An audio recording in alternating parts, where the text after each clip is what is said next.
This week on No Cell Service, our hosts cover the American folk horror, Skeleton Key. This content is intended for mature audiences only. Listener discretion is advised. We're going to open with some announcements and an apology. 2 apologies. Apology 1. I should have mentioned this last episode and I forgot. Sinister got released late because I'm an idiot and scheduled it wrong. It still came out. You guys still got your episode. Apology 2. Last episode we had a malfunction with a microphone. Yeah, my microphone apparently butted out. And I didn't know this until a couple days later when a friend of mine, I was like in chat with him and he was like, "Is your mic broken?" I was like, "What do you mean?" He's like, "I could barely hear you." I was like, "Okay." And then I fixed it and I didn't think anything of it. And then one night you texted me and you were like,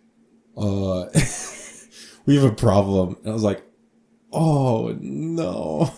So the audios, I did what I could. We amplified it. We cleaned it up as much as possible.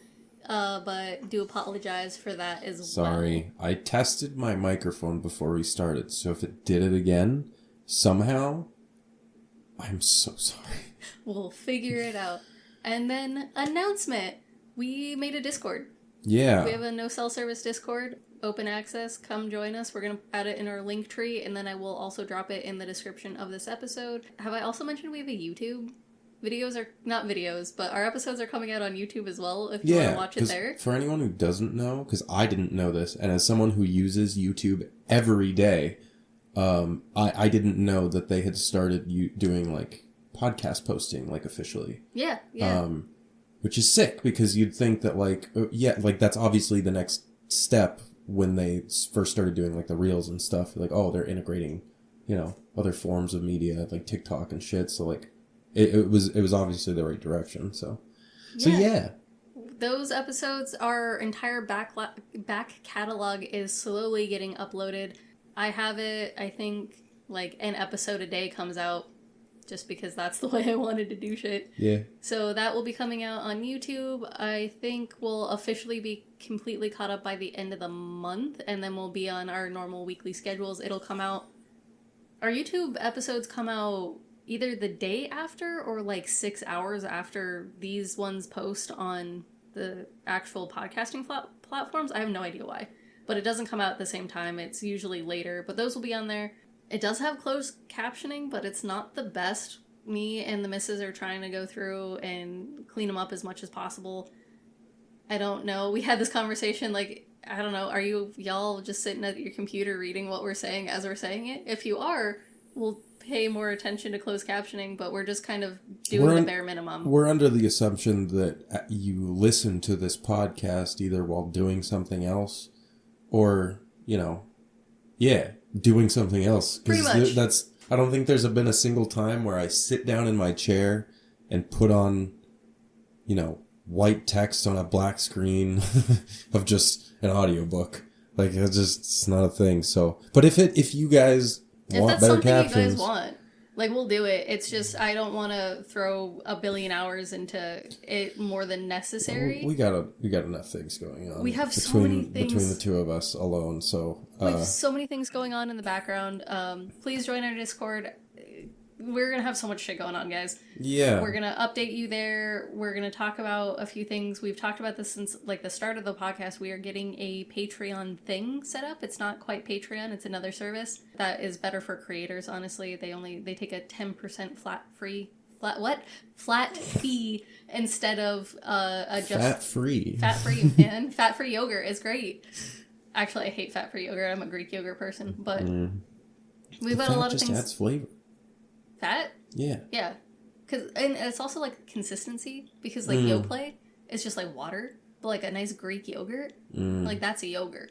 I don't want my yogurt to be close to cottage cheese. Oh, no, I need it to be, like, smooth enough. Have you had the Greek Gods?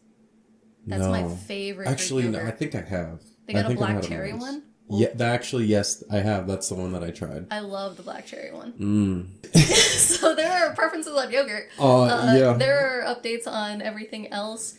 Yeah. So get excited. We'll be intermittently in and out of the Discord. Like we said, we have a million other things going on. So if we don't always reply or get to putting everyone in the right roles or anything like that, we apologize. We'll get to it. Yes, and just let us know. I don't know if we have a questions channel or a, like, hit suggestions box or anything like that currently. I think I added... I know we have a general chat. It's a little bare bones. There will be more chats, more everything going up we just don't over know time. What y'all want yet. So we have what we think you might want, and then you gotta fill us in on the rest. If you also haven't listened to the last 3 episodes, my brain's been mush for about a month. So, here we are. Outside of, we have a lot of podcast stuff going on, we have a lot of, I don't want to say real life, but like, our personal lives. I can't even really talk about most of it just because it's pretty private shit. But it's personal shit going on, and we just got... It's also very expensive. Yep. And all I'm going to say is, fuck most insurance companies because they don't give a fuck about you. But that's not the topic of this podcast today. The topic of this podcast today is the skeleton key. Which... we have mentioned a few times. I actually don't know if I cut it out of the other episodes. This is one of our friends' favorite horror movies. Who? Taylor. Oh. Did you mention that before? I believe so, yes. Oh, yes, you did. That's what you did. I'm pretty sure this is, if not her favorite, one of her favorites. I don't know if she originally showed this to me, but she did end up showing it to me, and I'm like, this is a movie I enjoy. Mm-hmm. Did not realize it was from 2005 when I suggested it. This is... not that that's, like, old for horror movies we've done, right? Like, we did... That was 21 years ago. That's kind of old. Yeah, but we did, like, The Thing and Aliens. Yeah, but those are timeless. Fair enough. Fair enough. But, I mean, who doesn't like Kate Hudson? So... also, there's that. So, yeah. No, when I saw her come on screen, I was like, ooh, this is going to be fun. So I started watching this with the missus, and she's like, the rom-com actors in... oh, no, what did she say? Is Gerard Butler in this? Oh my god, that's funny. Gerard Butler... who's the other guy? The blonde one. Oh, He's in 10 Things I Hate About You. Or How to Lose a Guy in 10 Days. You don't watch rom-coms, that's not helpful. He's in Fool's Gold, too. I was thinking of Matthew McConaughey. Oh. Yeah, I mean, he's not as timeless just because he has one of the least timeless quotes of all time. That's what I like about young girls. I get older, they stay the same age. What the fuck is Do you not know? No. That's from it's a classic Matthew McConaughey line. Ooh. But it's like from a movie. Like, it's not like the actor. So. But like... again, one of the least timeless. Brunettes.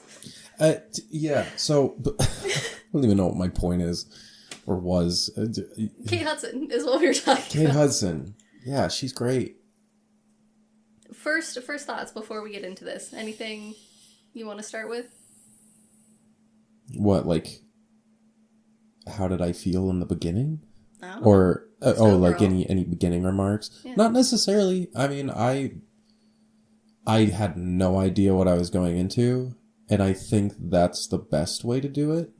If you like horror movies, don't go look this up and, like, read a detailed synopsis about, like, what the movie's about, or, like, don't find the description that's put on Netflix, because even then I feel like that would give away too much. You just need to, like, put it on and press play and just, like, watch. I will say, much like... this is a terrible comparison because we talked nothing but shit about My Soul to Take and how you need to read synopsises and probably listen to that episode before you watch the movie so you understand what's happening. This is probably my 4th watch through of this movie.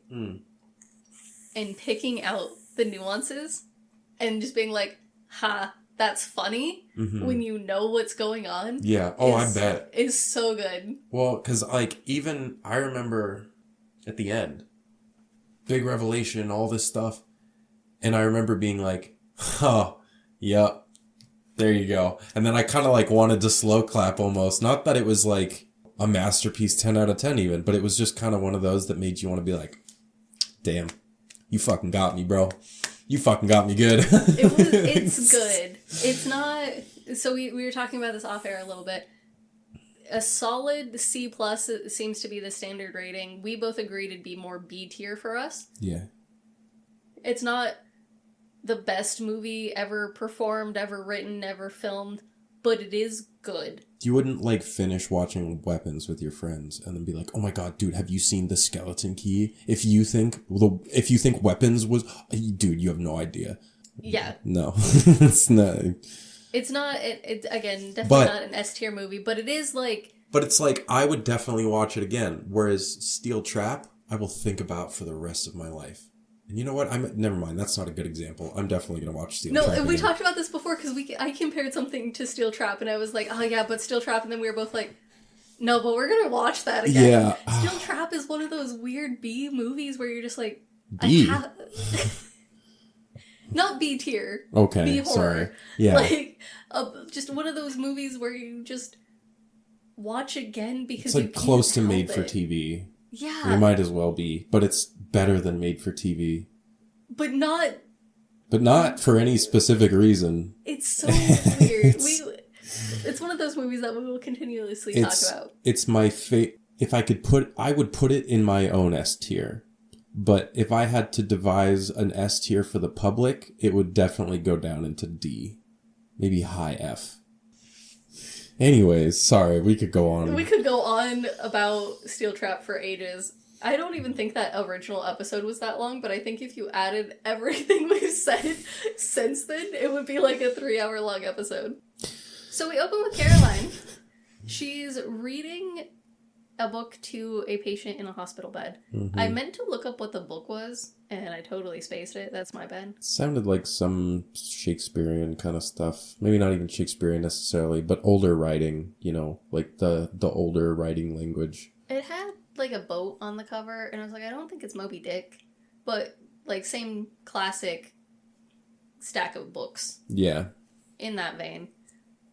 And you watch as he just like, his eyes start to close and he dies. You watch the life drain from this man as she's just reading to him. It like gives shots of like, under a tree, like facing up the branches and like the evening sky for like a bit of an ominous kind of feel. And then he dies and she checks his pulse and someone walks by and she's like, hey, he's gone. And they just pack up his stuff. She's a hospice nurse. Yeah. So this is her job, just making people comfortable until they pass. Mm-hmm. They pack up all of his stuff and she waits in the lobby. I think it might be the same doctor or a different doctor comes out and tells her she's going to be waiting a while. No one's coming. They called his family, but no one wants anything to do with him. So she takes this box out to the dumpster because what do you do with people's stuff? And there are other boxes with other people's names. There's like 6 other boxes in there with people's names on it. Just a bunch of their affects thrown away. Because no one wanted it. And that hit me in like, a weird way. It hit me in a weird way too. Because, you think about whether it's homeless people or people who just like fucked over their family because of drugs or anything like Maybe that. Maybe they're just an asshole. Yeah, like you never know. But she ends up like opening the box and looking at some of the stuff. There's a photo, a keychain. A bunch of like, that hit too in its own way. Very personal items. Like when you look at this box and your brain starts to categorize all the items, you kind of start to build a mini picture in your head of like what this guy maybe looked like when he was alive and active. There's a keychain that is like in the shape of a guitar and it says like something about like live hard, live good. Fast. Yeah. Those sayings. Something like that. But it's very interesting that like whatever he did, a man's whole life is reduced to this box because the legacy is just disappearing as we speak. Well, she takes the keychain and she starts looking for I guess we don't technically see she takes the keychain, but whatever. She ends up taking it. We see it later. Doesn't it just cut to her driving? No, she's on a train. Oh, yes, that's right. She's on the train first. She's like on a tram. This is in New Orleans, so it's the street tram. She's looking for a new job and she circles one for a home hospice nurse. $1,000 a week. That ain't bad. In 2005? Nah, that ain't bad at all. Not at all. It then goes to her being at a bar with her best friend Jill, who is also her roommate, that we don't find that out until the end of the movie. But they live together. Or at least did live together when she had this job. Mm-hmm. Caroline explains the job to Jill. And Jill is like, girl, that's out in the swamps. That's the boonies. You don't want to go out there. What the hell are you doing? Yeah. And Caroline explains that it gives her enough time to go back to school. It's really good money. She gets to stay on the property and this plantation. And it's a good deal. Like, yeah. That's killer.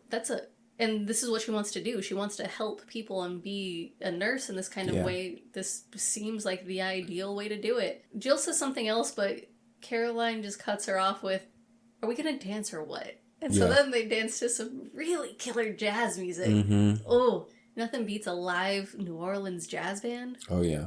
I can't wait to go there someday. You know, that's next on our, big group trip. Oh, yeah, I did hear that. I've been. I enjoyed it. The beignets? Never been. It cuts to her driving her little VW Bug with the keychain hanging from the keys down the street, or down, the freeway, into the swamps, my guy. Like, this goes from city to rural. You live in people have boats docked outside their house. Swamps. Yeah, up against the wild. She pulls up onto this old plantation. This exactly what you picture a plantation house. It's big, square, got pillars, 2-story. If any of you have played Red Dead Redemption 2, when you go eventually do all those missions at that plantation, down to the big trees on either side of the road and just a straight line, all the way down. And then, the big old southern house with, the big, columns kind of holding up the front kind of deal. The Gothic Victorian style. Yeah, very... If any of you guys have watched Stay Alive, very similar to that plantation as well. Which, that's a movie I want you to watch because I don't believe you have. It's Frankie Muniz in it. I have not. That kind of house. Your stereotypical southern plantation house. Exactly what it is. This fucking Caroline, she does so many things where I'm just like, where are your manners? Yeah, honestly. Bitch, this ain't your house. Where are your manners? So you're in the South, bro. She has no southern charm about her and gets called out in it in 1 second. She knocks on this front door, calls out, no one answers, so she just walks in, walks through the entire house to the back porch. Well, she gets through the front door and closes it, and it's kind of dark. And she, looks over and gets jump scared by a statue of a saint or something. Yep. Very creepy, because it's just life-size, and it's just there. It freaked me out, too, at first. I was like, oh, God. Oh, okay. The Mother Mary saint statues that are painted with, the blue and the orange. But it was not Mother Mary, I don't believe. I don't know how to tell saints apart, though. It was just, a dude. Or, it was creepy. It has that kind of stuff all around it. This house is southern old charm with creepy old knick-knacky things all around it. Mm-hmm. On the back porch, or in the garden of the back porch, once she gets out there, you see this old lady trimming some guy's hair. He's got his little towel around his tie. What is with my brain today? His towel around his neck as she's trimming the back of his head. And she gets jump scared by Luke. A little bit of scared, not super scared, but he comes up and he drops a bunch of stuff. Luke introduces himself as the estate lawyer. He's the one who put the ad in the newspaper for a hospice nurse or a nurse to help come take care of Ben, who is the old man. Mm-hmm. He explains that Ben had a stroke and it affected both sides of his body. So he's pretty much mute. He can't speak. He can't really move. He's pretty much mostly a vegetable, for lack of a better term. They are literally just waiting for him to die and trying to make his last however long left, as nice as possible. That'd be hospice. Violet is the lady of the house, Mrs. Devereaux. I'm glad you wrote her name down because... Oh, I didn't write it down. I don't know how to spell that. There's an X in there. No, Violet. Oh. Because I did not remember her name. Yeah, she's called Mrs. Devereaux throughout the entire thing. Yeah. Violet takes one look at her and is like, this bitch was not raised in New Orleans. She's not gonna understand the house. She doesn't know anything. I don't want her. Get her out, pretty much. Yep. Caroline goes to leave. She goes up to Ben and, like, tries to talk to him a little bit, but she comes to the conclusion if Violet doesn't want her there, she's not going to fight for it. You can only help someone who wants the help, right? She's like, all right, I'm going to just leave then. Luke convinces her to let him convince Violet that she should work there. Yeah. He says this is the fifth interview that they've had. She turns them all away. She doesn't like any of them, and she needs help. She's watching the love of her life die. And that's not easy, so of course you're gonna, he says something like, of course you're gonna have sandpaper up your ass about it. He's very very, very charming and very, like, not flirty, just very, like, oh no, dude, like. He's got that southern way about him. Yeah. And it was weird. I watched some behind the scenes clips. Homie does not have an accent. Actually. Oh, I know, yeah. I don't know who he is. I don't remember his name, I just know I've seen him in a couple other things. Sorry. No, we're in some kind of mood today. Yeah, the honestly, vibes are weird. I just got here from my little cousin's birthday party, so I'm in a state. In a stress state. We are what is right now, so bear with us. If it gives you any indication, I picked up smoking again. So that gives you a little bit of a range to go about, Yeah, we'll get through this. Well, it's fine. It's not a complicated movie, which is nice. We can kind of just breeze through it. It's technically 5 pages of notes, but I think a lot of that is me yelling at Caroline. I'm not gonna lie. That's so funny. Ugh, she drives me insane. Yeah, immediately, like, I'll point it out which scene, but I definitely had a point where I thought to myself, I must be too chicken shit, because, like, until I'd have more probable cause maybe, I wouldn't feel like I had the balls to overstep those boundaries like that. The amount of boundaries she crosses. The bitch, this is not your house.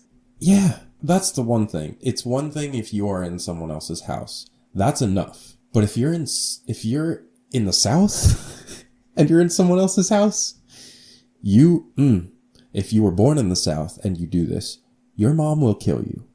You ain't gonna allow that. I don't know. Violet is not wrong when she's like, Caroline will not understand this stuff. And also, she doesn't. Knowing the full scope, that's a good line. She won't understand the house.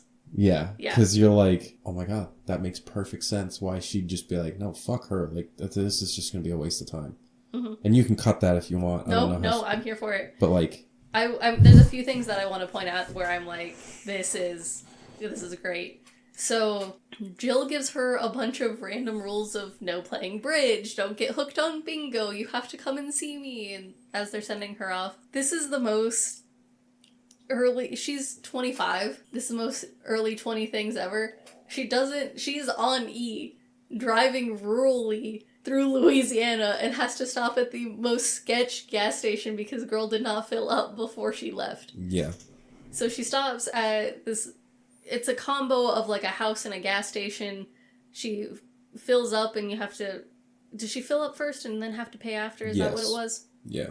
She goes inside and you see a red line in front of the step to get into the actual gas station. Bit of, like, dust or dirt or something. Much like the salt lines we have seen in previous movies. Mm-hmm. Except it's, like, red dust. She goes in, tries to pay, she's calling out, there's no one there. She goes down this kind of hallway. There's a bunch of weird shit in the shop. There's like... Oh, I guess, yeah. There's bones and weird things. There's flies just landing on, like, old jars and there's just, like... open oysters on the counter, too. Yeah. Yeah, there's that, too. And she's, like, slowly walking past a bunch of this stuff, calling out, and then, like, she looks over towards this back room... And the door's open, but there's no one immediately in the doorway. The room seems to, like, go off to the right. you like see this shadow pass over the wall and it like immediately gives you the creeps, but she's like, hello? And then all of a sudden this fucking blind ass lady just stands up out of nowhere in front of the door and is like just staring at her. Scares the fuck out of me. It's like, Jesus Christ. And this whole time you hear this music radio. Forgot about that.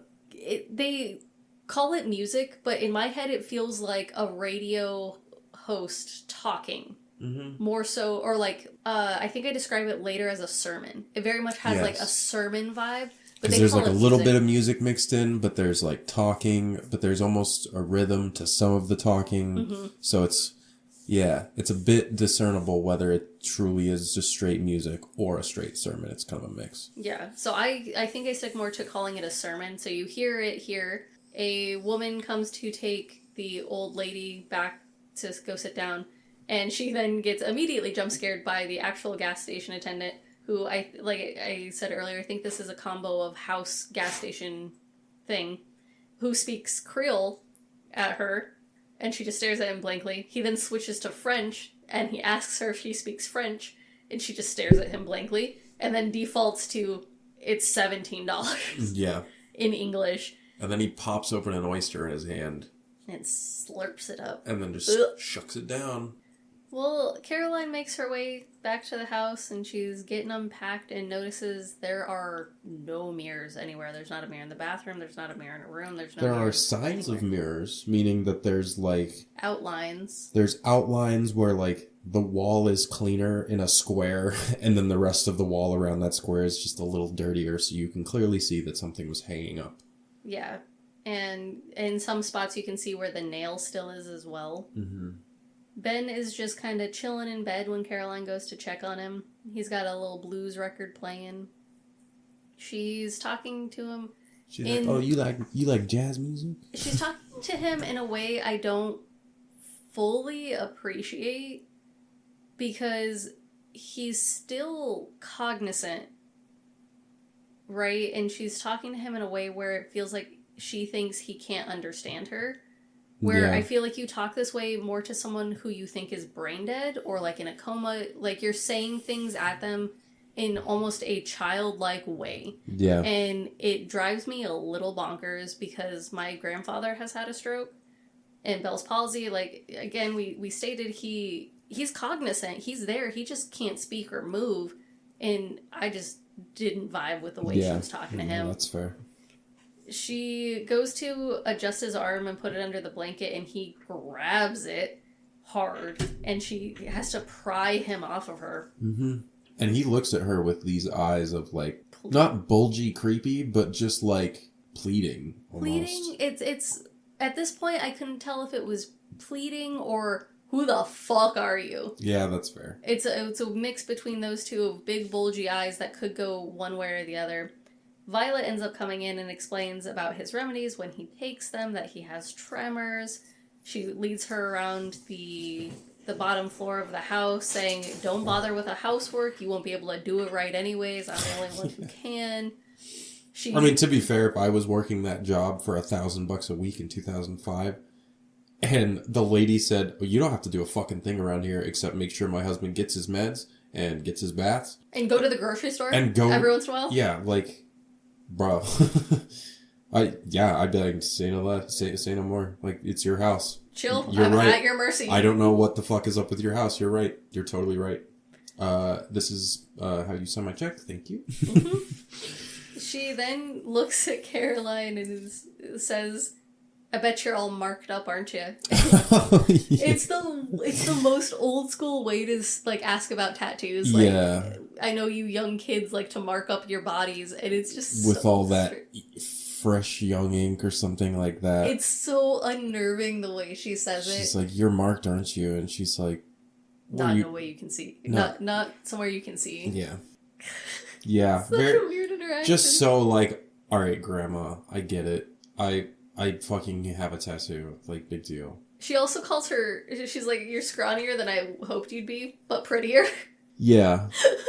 I don't know what I'd do with that either. I'd be like, what do you mean scrawnier than you want. Are you trying to fatten me up for the meal? Like, what are you talking about? I saw it as, you have to lift this man. He can't move. Like, you gotta bathe him and do that kind of stuff. That's fair. But nurses are trained on how to maneuver people twice their size all of the time. Yeah. It's a possibility, but in I could see from Violet's point of view being like, I wanted someone stockier who would be able to handle him easier, then I think you're going to be able to. Because Violet's short, but she's stocky. Mm-hmm. She can handle herself. Yeah. She also talks about the house, how they've lived there since 1962. They bought it from a brother and a sister. Mm-hmm. Caroline thinks it's super weird. She keeps their photo, the brother and sister's photo, on the mantelpiece. Mm-hmm. I didn't think that was weird. Violet talks about paying homage to the people who own the house. Yeah, especially with a almost a historic landmark like a plantation like that. Like, you kind of almost would want to honor the... Yeah. Yeah, and the way Violet talks about the house, too, makes it very much feel like there is... Like, the house has a soul. I don't know if for me, like, houses have vibes. And they have feelings when you go to certain places, 100%. Right? And so, for me, I wouldn't want to go into a very old house and then disrespect it. Yes, 100%. And it's not like she has a freaking portrait above the man. It's like a 9x9. It's not a giant portrait. Yeah. But when certain things get used to... I'm going to sound like a crazy person if I go down this road, so maybe I shouldn't. I was trying very hard to not as well, because I think we have similar views on this, but you do that. It's just feels like the natural thing, mm-hmm. especially for how old Violet is. It feels like a very old school thing to want to pay respects to the people who own the house before you. Mm-hmm. So I feel like Caroline's the weird one here. Just going to put that out there. Agreed. She's a bit out of touch. She does pick up the frame, and from behind it, another, like, picture. Yeah, but what are they called? Polaroids. Polaroid falls out from behind it, and she flips it over, and the writing on it says Papa Justify and Mama Cecile written on the back. Mm-hmm. Which I love the name Cecile. Yeah. Very beautiful. So the photo is of the two siblings, and then we're at a plantation. There are two black servants behind these two white children. Mm-hmm. So Papa Justify and Mama Cecile are the two servants. Which also, this obviously kind of deals with race and a bunch of stuff like that, because this is set at a plantation. Mm-hmm. I don't know if we should have opened with that, but just so you're aware. Yeah, we try to be as correct as possible, because we do not want to hurt anyone's feelings. But if we do at any point leave anything out or don't say anything right, just let us know. We're just trying to give you guys good horror recommendations, or, simply take you through a horror movie if you don't like watching them, like my wife. I think we've explained it this way before, as being a Cliff Notes for a horror movie. Mm-hmm. Even though our notes are longer than the movie itself. Usually, yeah. Violet then goes through and explains the rooms around the houses as well. She explains what a skeleton key is and how it works, and gives Caroline one. She has the other. Meaning Caroline, asks about mirrors, and Violet just looks at her and is like, "Child, you get as old as we are, you do not want any reminders." Fair, my lady. Fair. She also explains that she's gonna live like Caroline doesn't really exist. Like, we're not kin. I'm not gonna... Pretty much saying, you do you, take care of my husband, this is a job. What I took from that is, like, I'm not gonna cook for you, I'm not gonna go out of my way to do anything for you. Mm-hmm. You gotta do your own shit. Yeah. Which, again, makes sense. You're a live-in nurse. I guess it could go either way, right? Like, sometimes I feel like those people want to have consistent meals and stuff with you, or they just want to kind of pretend that things aren't happening the way they're happening because their loved one is dying. Yeah. She ends with telling Caroline to be good to her husband, be good to his house, and they'll be good. You learn that Caroline's dad died fairly recently, within a handful of years, maybe 5 years, give or take. And that her mom left when she was a child, so she doesn't really have any family. Yeah. In the morning, Caroline gives Ben a bath. She dresses him all nice. Takes him... They have a lift in this house, my guy. They puts him in his wheelchair, takes him in the lift, takes him out to the garden. And not like a Stairmaster. Just a... Oh, straight up. Just like a minecart lift, almost. In the middle of the stairs. In the garden, Caroline and Violet argue about New Jersey being the Garden State, which then me and my wife argued about New Jersey being the Garden State. Because why? And I learned why. Arguing about the fact that it is? Or yes. Because how the hell is the 4th smallest state in this country the Garden State? And it shouldn't be the Garden State. It should be the Farmer State. Because it's called the Garden State because they have berries out the wazoo. They have lots of berries they export. So they have acres and acres of farmland. I didn't know that. I didn't know New Jersey farmed. I didn't know that either. Anytime I hear about New Jersey, I just hear about, like, the city. Yeah. I didn't know anything about the state. And apparently they do a lot of exports of berries. So it's the Garden State by some man who was like, yes, the Garden State. The Garden of Berries. Violet sends Caroline up to the attic to look for her trilliums? Her seeds. Some flower seeds. Yeah. And after that whole lecture, because we forgot to mention, so there are like 30 rooms in this house, and Luke uses a bunch of them for an antique selling thing, and what he can't... Was it Luke? Ben? I don't know. Someone... They keep a bunch of old shit in the house that are antiques that are being sold. And in the attic, that's where all the crystal and the super expensive stuff is kept, and she keeps her eye on those. So after that whole long lecture, Violet then sends Caroline up there to look for seeds, which in my head was like, oh, she's testing her. Gonna send her up there, see if she does anything weird, right? She can't find the lights. She finds the seed box, like, super easily. She, like, pretty much runs into it because it's on the ground and it's a box full of seeds. It's super easy to find. Her attention gets drawn to the other side of the attic because this attic is huge. You walk in and you have, like, the normal attic.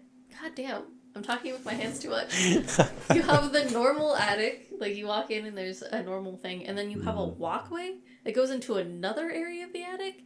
I guess the house is square, so I guess the entire attic would just be the entire... Like a big... Oops, I also hit my mic. What? Yeah. Oh boy, I hope it's...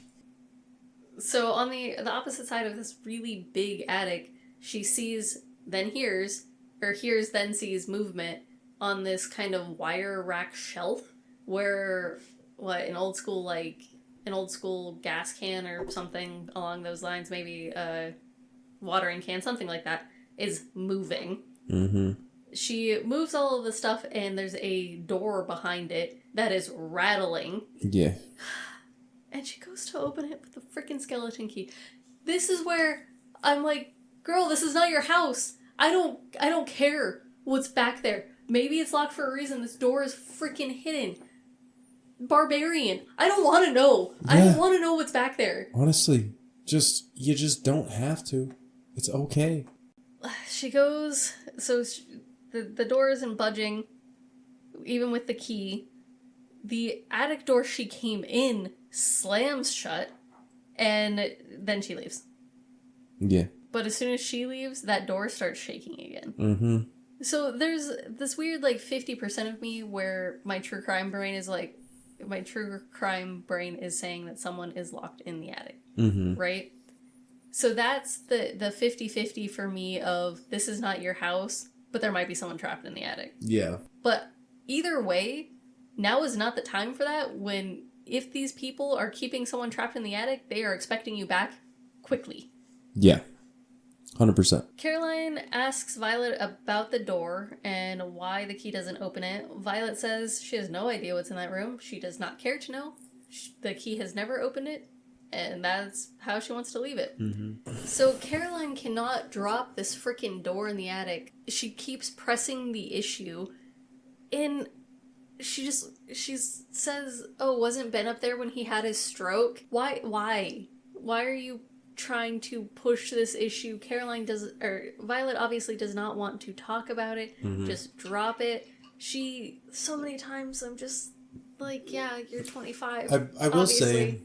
One thing that I have to remind myself in these situations is the fact that while, yes, we're watching this all play out and, we have hindsight there is that human part that, like, when you're in those moments, there's that, like, gut feeling that you have. You know, it's like if a cop pulls someone over and, like, the dude's acting okay, like, not necessarily acting weird, but, like, the cop just feels like there's, like, a fucking body in the trunk or something, then it turns out to be true. You know, like, that kind of gut feeling. Yeah. Like, I almost wonder if in some of these horror movies where we're like, why are you doing this? Why are you going to the like, maybe it's because of that feeling specifically, and there's just really no way to portray that to, like, the viewer. That's fair. I just, again, in this situation, if there's someone trapped in the attic, why are you telling the person who might have someone trapped in the attic you know about the person trapped in the attic?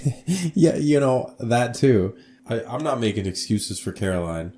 I try to remind myself of that specific stuff because I find myself a lot of the times being like, why the fuck are you doing this? Why do you have to be so curious? But then I think to myself, like, I get curious about weird shit, you know? My thing comes down to her curiosity I would not have because this is not my fucking house. But that's also fair. That's such a complete and, like, that you can end your argument right there and it's perfect. I think, yeah, my only argument to that would be the gut feeling thing.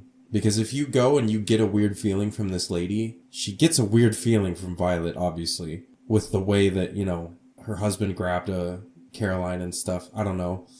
Maybe that gut feeling combined with all of that just made her believe that, like, maybe something is wrong. Like, maybe there's someone because, like, Caroline's whole thing is, like, she wants to help people, right? Yeah. So maybe in her head, she's thinking, like, oh my God, like, that's the first thing her head jumps to is because she's looking for people to rescue.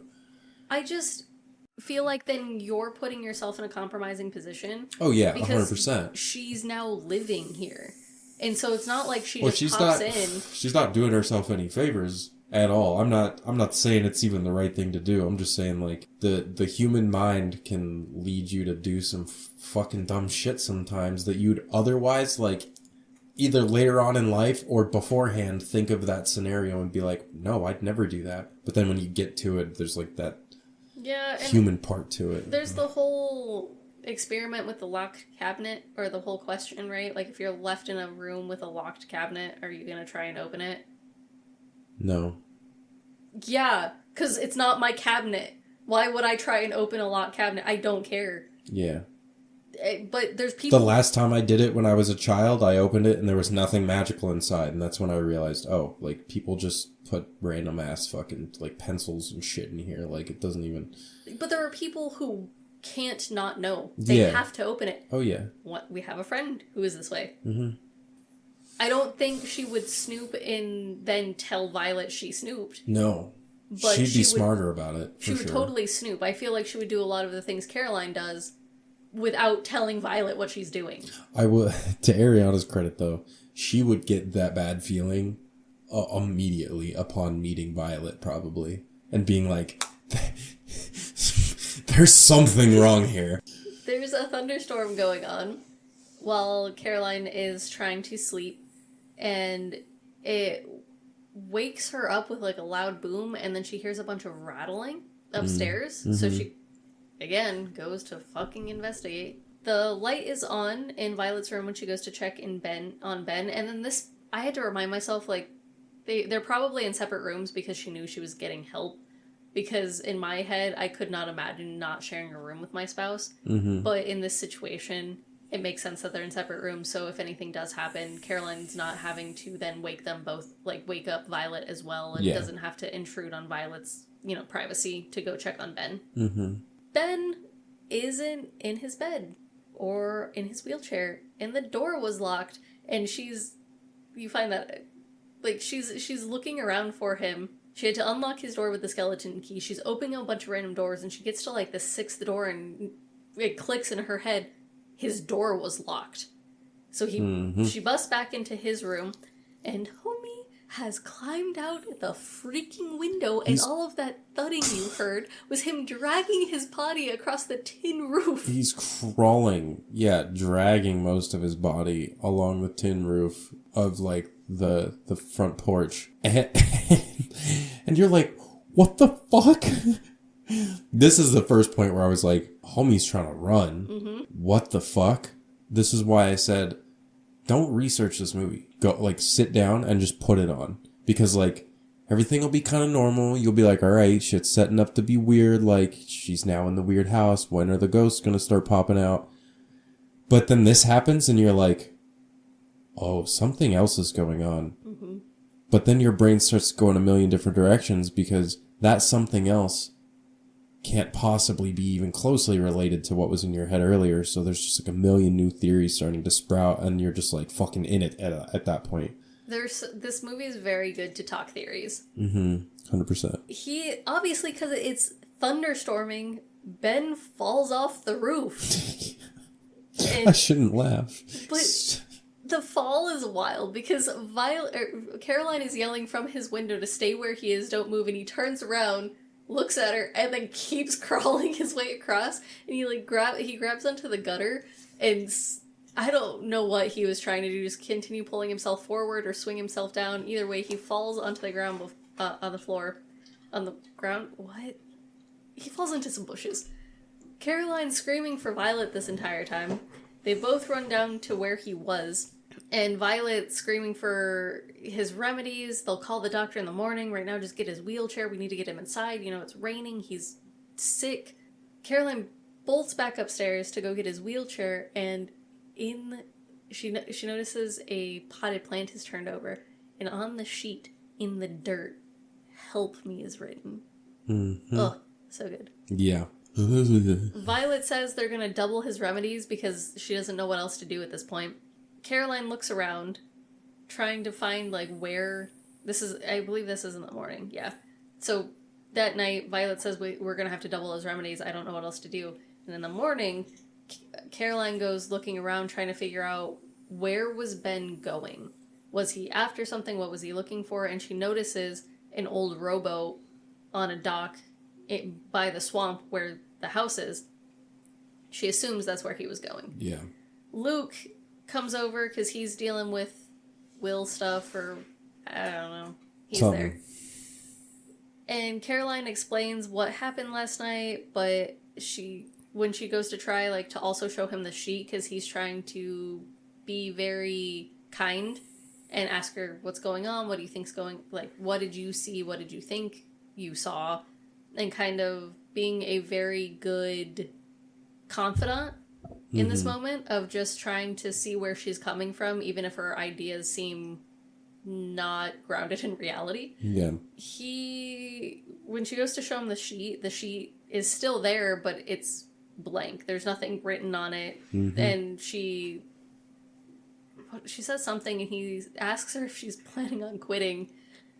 And she explains about how her dad had passed while she was a groupie in one of her friend's bands, and he passed before she even knew he was sick. Mm-hmm. So she just came back from doing this whole, like, you know, tour, and he was sick and didn't they, like, dead. Get into a fight too? And so they, like, stopped talking, and then he died. Yeah.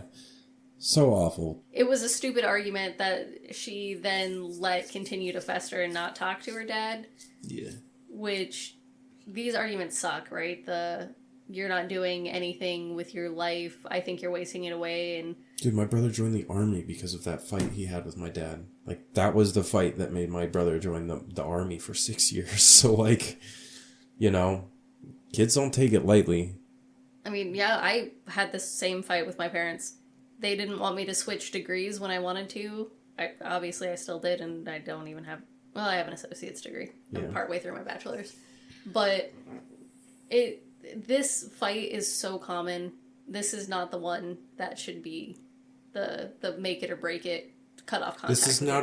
This is not a heavy boundary overstepping that requires you to take a step back in order for you to prioritize your own mental health. Like, that's not what this is. No, this is legit just normal parent shit. Yeah.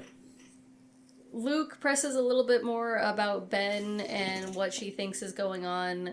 She asks Luke if he feels like Ben is asking for help with a look or a touch, or if he kind of just trying to feel out where Luke thinks Ben is in this whole situation, because she literally just saw him...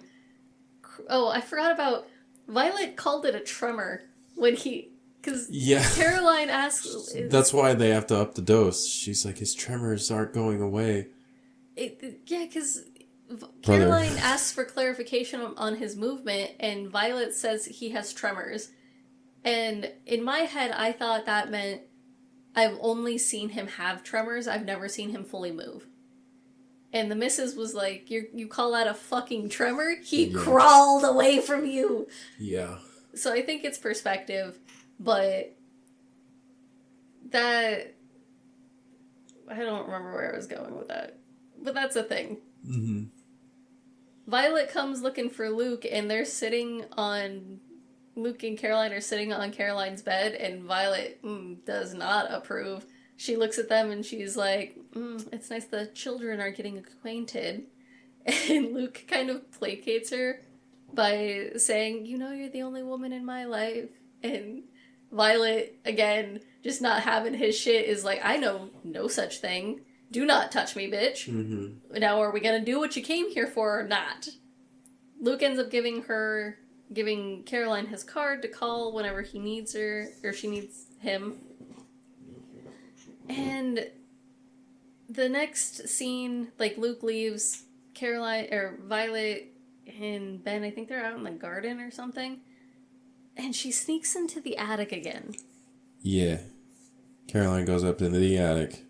This time, when she's up there, well, no, this is, okay, yeah. So she goes up into the attic, and she ends up moving the buckets and like all the stuff that's blocking the door in the back, and uses her bobby pin to dig in the lock, and she pulls out a piece of broken key. She compares it to the key she has, and it kind of looks like it might be a tooth from it. She unlocks it, opens it up, because why the fuck not, and gets hit with like this gust of wind. Yeah, whenever you see in like a horror movie when the kids open up the old book, or like the jar breaks and the gush of wind hits and all the dust flies out. That's what this was. My first thought, if that happened to me when I opened a door, I'd be like, all right, I'm closing that and I'm never going back, because I might have just unleashed something. It's definitely I don't fucking know. A freaking warning sign, because I was thinking of The Mummy. Yeah, that's what I'm thinking. Yeah, where you open something you shouldn't have. It like, pfft, and then you go outside and the apocalypse is happening. I don't need that shit, man. I'll just go home at that point. She's not a smart man, Jenny.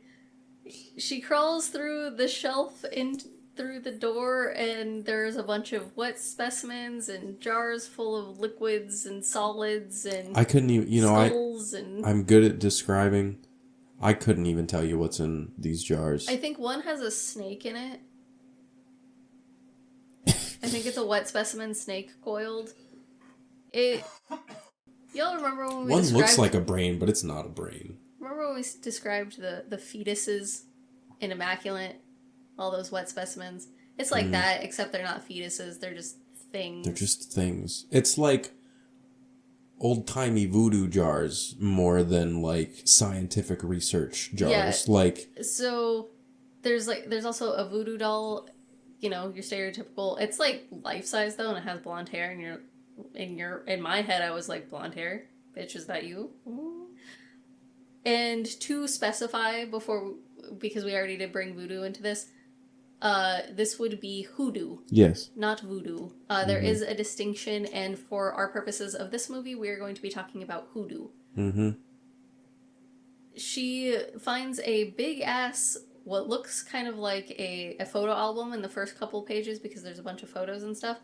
But in the start of the book, it reads, what is it? Recipe book of Papa Justify and Blessed Teachings. Mm-hmm. It's got photos, and I didn't know a better term to describe these, so I'm just going to call them summoning circles, because I think that gives you a good idea of random etchings and markings that are... It's not just a circle, there are things inside of it. It is not technically a summoning circle, but I think that's what gives you the best idea of what these look like. Yeah, 100%. She also finds a ring that has 3 snakes with red eyes coiled around it. I'd like to have that ring, not gonna lie. It's pretty fucking cool. It's a pretty sick ring. The only thing I don't like about it is I'm not a gold jewelry person. Is it gold? It is. I'm more of a silver person. I thought it was like a dark iron. Mm-mm. Yeah, it's a gold ring. Maybe I fucking... No, this room is really dark. Maybe that's what it was. I looked over at my monitor like it was up there. That shit fucked up. The Violet, that's not what I meant to say. Violet comes inside and is calling for Caroline, asking if she wants something. Some iced tea. Was it some iced sweet tea? Ugh. Some real southern iced tea. Oh. God. Yeah. Caroline also finds an old vinyl that's labeled Papa Justifies Conjure of Sacrifice. August. It changed what I wrote. Or I wrote this really wrong. Oh. No, I think I just added a 0 on accident. August 24, 1920. New Iberia Parish. Violet scares the crap out of Caroline. Well, she doesn't... Yeah, well, yes. She on accident, because Violet's going up into the attic, and the attic has 2 separate doors. So you have the door before the stairs, and then after the stairs, so it's blocking both ways. And she can hear Violet coming up the stairs. So she freaks out. Well, but she freaked out by hearing her name get called closer than she expected it to be, and she drops one of the wet specimens. That's what I meant by she scares Caroline. Yeah, that's right. Then Caroline sneaks out of the secret room into the normal attic, and then hides behind like a tchotchke. What are those things called? Like a wardrobe. And also ends up finding where all of the mirrors are. Yep. Which isn't a surprise, because Violet did say she took all of the mirrors down. It makes sense that she put them in the attic storage area. Yeah, covered with sheets. Yeah. Like they look like they're being stored. Yeah. Yeah. So Violet doesn't find Caroline up there, goes back downstairs, and it cuts to Caroline in what I guess would be also her flat, her and Jill's place, where she is playing the vinyl that sounds a lot like the vinyl we heard in the gas station. Mm-hmm. The whole very sermon-esque. I couldn't even write down what this man was saying. No. It's talking about hills and valleys and Lord save me from the thing and give me whatever. It's very sermon-y. Yeah. This is where Jill explains about hoodoo rooms and about hoodoo in general. They go to a bar first, actually. They go to a bar, and Jill's explaining the difference between voodoo and hoodoo, and how hoodoo was made in the States, where voodoo is an actual religion. Yeah. So it's pretty much... Voodoo is the more, like, practice of religion and worshipping of a god, whereas hoodoo is more of, like, the practicing of the magic and... Yeah, it's folk magic versus, like, structured religion. Yeah. Is a very watered-down overview of what the difference of the two Voodoo are. was brought over here from Haiti, but hoodoo was made here in the States. Mm-hmm. Jill also explains that her aunt shops at a hoodoo store, and Caroline wants Jill to take her there, and they end up outside of the laundromat, and both of them are too chicken shit to go in, so they don't. Yeah. Also, Jill's nickname is apparently Jill the Thrill. Which, go off, queen, question mark? Whatever, I guess. Doesn't seem very thrilling, but, you know. Because she's just like a friend. There's nothing... She's not like the quirky, like, crazy, loud friend. She's just like the friend. So this is where this movie loses points for me, because it is the friend to just have answers. Jill has no other bearing in this except she's around to give answers. Yeah. And it's a big thing, especially with supporting characters being POC, that there are just the person there to, like, give answers and don't actually have a life outside the character, and they're very one-dimensional. Just like delivery of plot for the main character. Yes, and doesn't do anything otherwise. I feel like in more recent movies we have gotten away from supporting characters just being a plot device, and they actually feel like a character. Oh yeah, because I mean, people started realizing that, like, you do a side character good enough, they become the underdog, and then, like, that's who everyone will focus on. Because when you say the Mandalorian, what do people say in return or think of? You think of Baby Yoda. Yeah. They don't think of the Mandalorian. So, you know... Or like Hard Eyes. That best friend was great. Yeah. They did her real well. So... She's just a very one-dimensional character. They did her dirty. Yes. Caroline drives back to the house, and it is super late at night. She creeps into Ben's room to check on him. She checks on Ben, and then she's walking back to her bedroom, and Violet calls out from her closed bedroom door, "Good night." So she basically being like, I can hear you out there, so make sure you don't fucking screw around. Good night. So Caroline says goodnight, walks back towards her room. Her room is downstairs while Violet and Ben's rooms are upstairs. So she creeps back like she's going to the stairs, takes her shoes off, and then creeps back to the attic. You're just like, girl, I need you to stop. I don't know what else you want. At this point, you snuck into the room. You found the mirrors. You saw that it was full of just random shit and some weird stuff. What more? Your curiosity should be satiated. What is the problem here? In the morning, there's like a vase with roses in it, and she's taking that and goes to check on Ben and drops the vase when she opens Ben's door, and Caroline hung up a fucking mirror. You want to talk about crossing boundaries? Violet specifically stated, you can have a hand mirror for your own purposes. I don't want mirrors in my goddamn house. Yeah. Fucking, yeah. That is a big... That to me is just straight up like, dude, like, are you trying to push? That's like a teenager trying to push to see, like, what limits they can get away with. It's like, you're an adult. You're an adult and you work here. Yeah.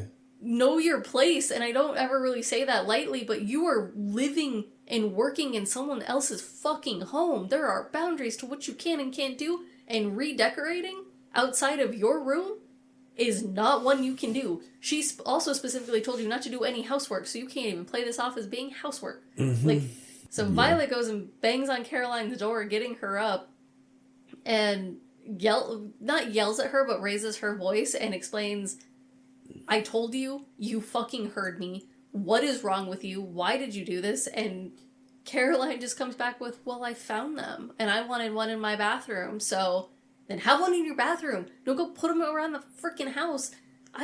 Yeah. I don't know why I get it. Me freaking insane. Then Caroline confronts her about the hoodoo room, and she threatens to leave if Violet doesn't explain everything. And this is such a weird threat, because Violet has already fired multiple girls. Multiple nurses have left. So what kind of threat is this? She couldn't care less. Yeah. But Violet explains. Anyways, they go out and sit by the swamp. She's smoking. She lights up an old Black and Mild, but, no wooden tip. It's just the cigar. Oh yeah, Violet's a big smoker, by the way. She makes a point of, I heard you don't smoke. Well, I do, and I do it often, and I do it in my home, so if it bothers you, get the fuck out, pretty much. Yep. So they go sit by the swamp, and Violet explains the more complete history of the house. Yeah. She explains about Papa Justify and Mama Cecile, how they were healers and also servants. They were very renowned in the community for healing and for hurting the mean. Like, the very much... they take care of the sick, they hurt the mean people. They're very community-based people. They want to protect their own. They're healers. They... Also, there's something else, and I didn't write it down, and I forgot because I watched this movie 2 days ago. But they're just really renowned in their community. However, they are servants to a wealthy plantation owner, white man. Yep. So obviously they are not treated well at all.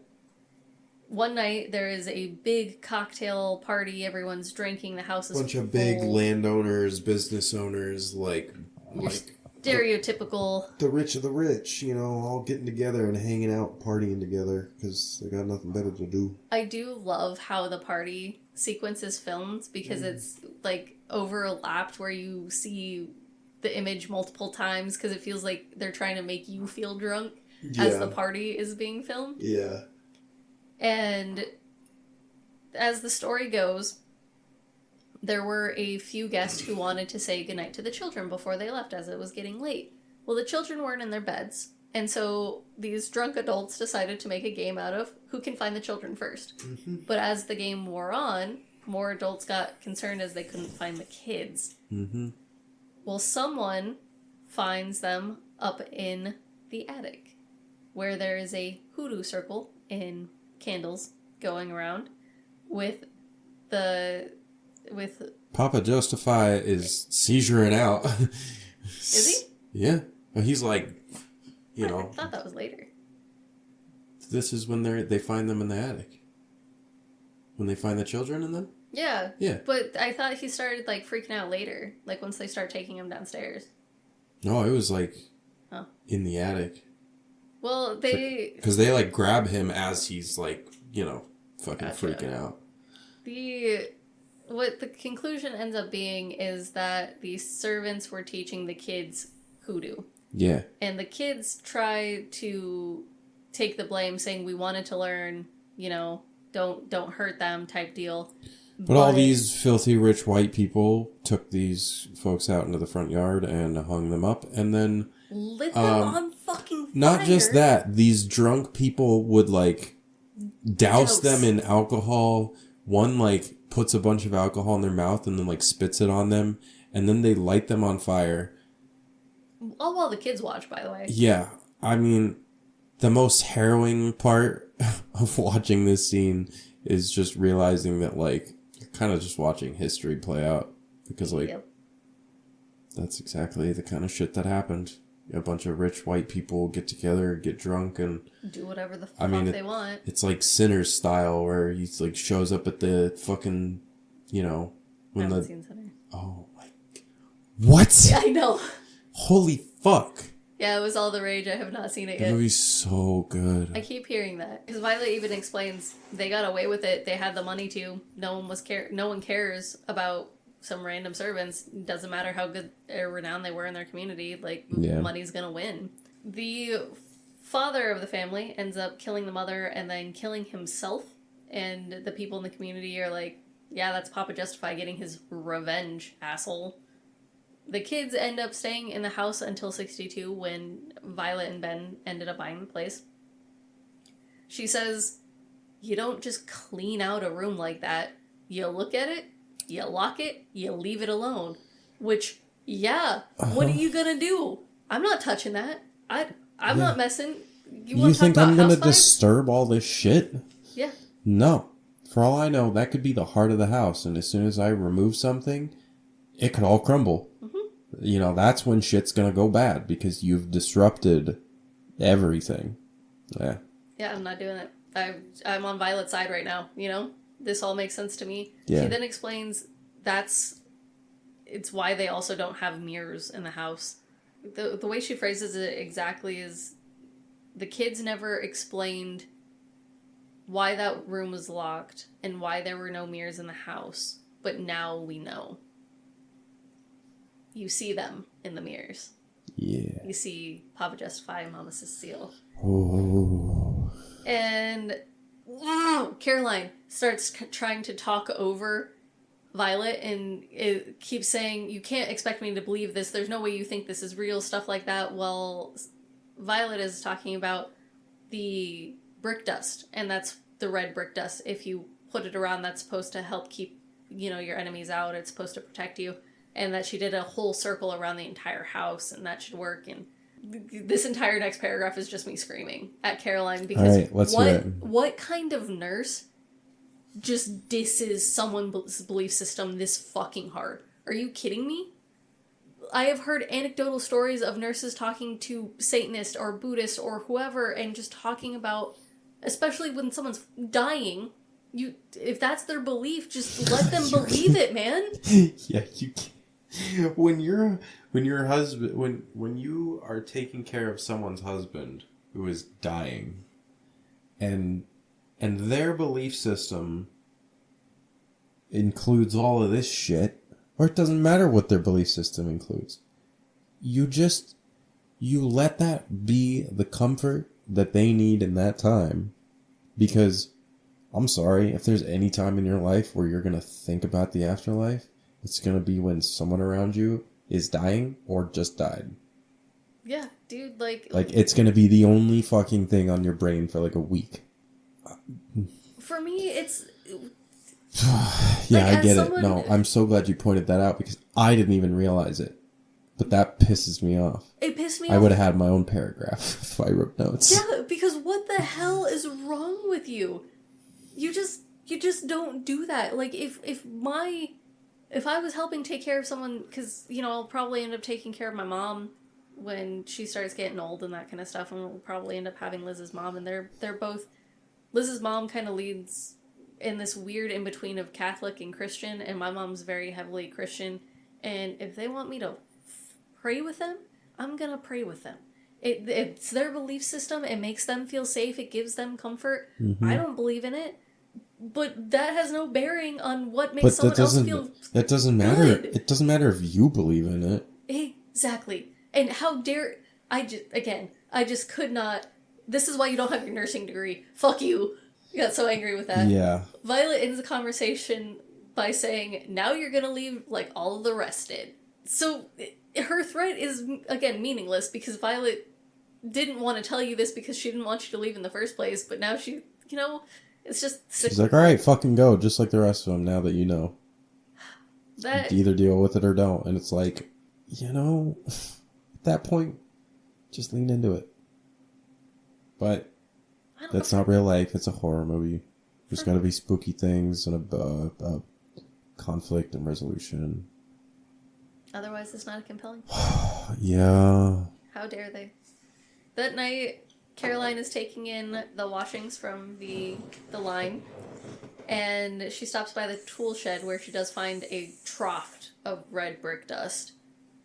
Which, good way to do it. In the morning, she's talking shit to Ben about his wife.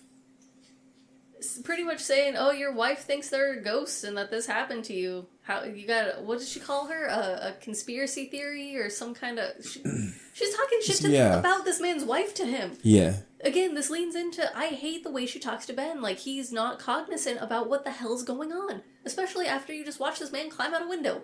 Like you know he's there. Yeah. Yeah. You know, it didn't hit me, and maybe it's just because when I watch a movie like this, I'm like, yeah, okay, like they're having this conversation now, obviously, because it's gonna lead to the next thing. Mm-hmm. But then when you bring it up as if like it's an actual thing and like how people should interact, I'm like, you're right. What the fuck, man? Why is Caroline an asshole?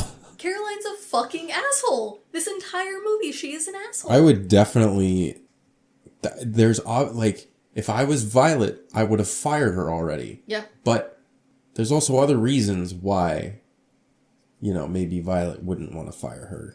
Yeah, well, I have some theories. I mean, like, you know. Well, I have some, like, that play into it as well. Oh, I see. That I have some other reasonings why I think she might... It's like, there is a reason that she didn't fire her. There's a very big reason. But I also have some other thoughts on it as well. Yeah, no, I can't wait to hear, because... I agree. This movie is very good for speculation because like you can pick apart so much of it. They give you not an overflow of breadcrumbs where it feels too easy, but like they give you a lot of shit to hold on to, and not in the way where you lose it. It's just like you pick it all up, and then when you get to certain points in the movie, they hit their marks, and you know it's all just. It's a very easy movie in the way of you don't have to... You get your answers. You get 90% of your answers, I feel like, in a very cohesive timeline that doesn't feel like you're waiting too long or it was given too early. It hits all of the right beats when it should hit. Yeah, it doesn't feel rushed at certain parts. Like, it's all on time, pretty much.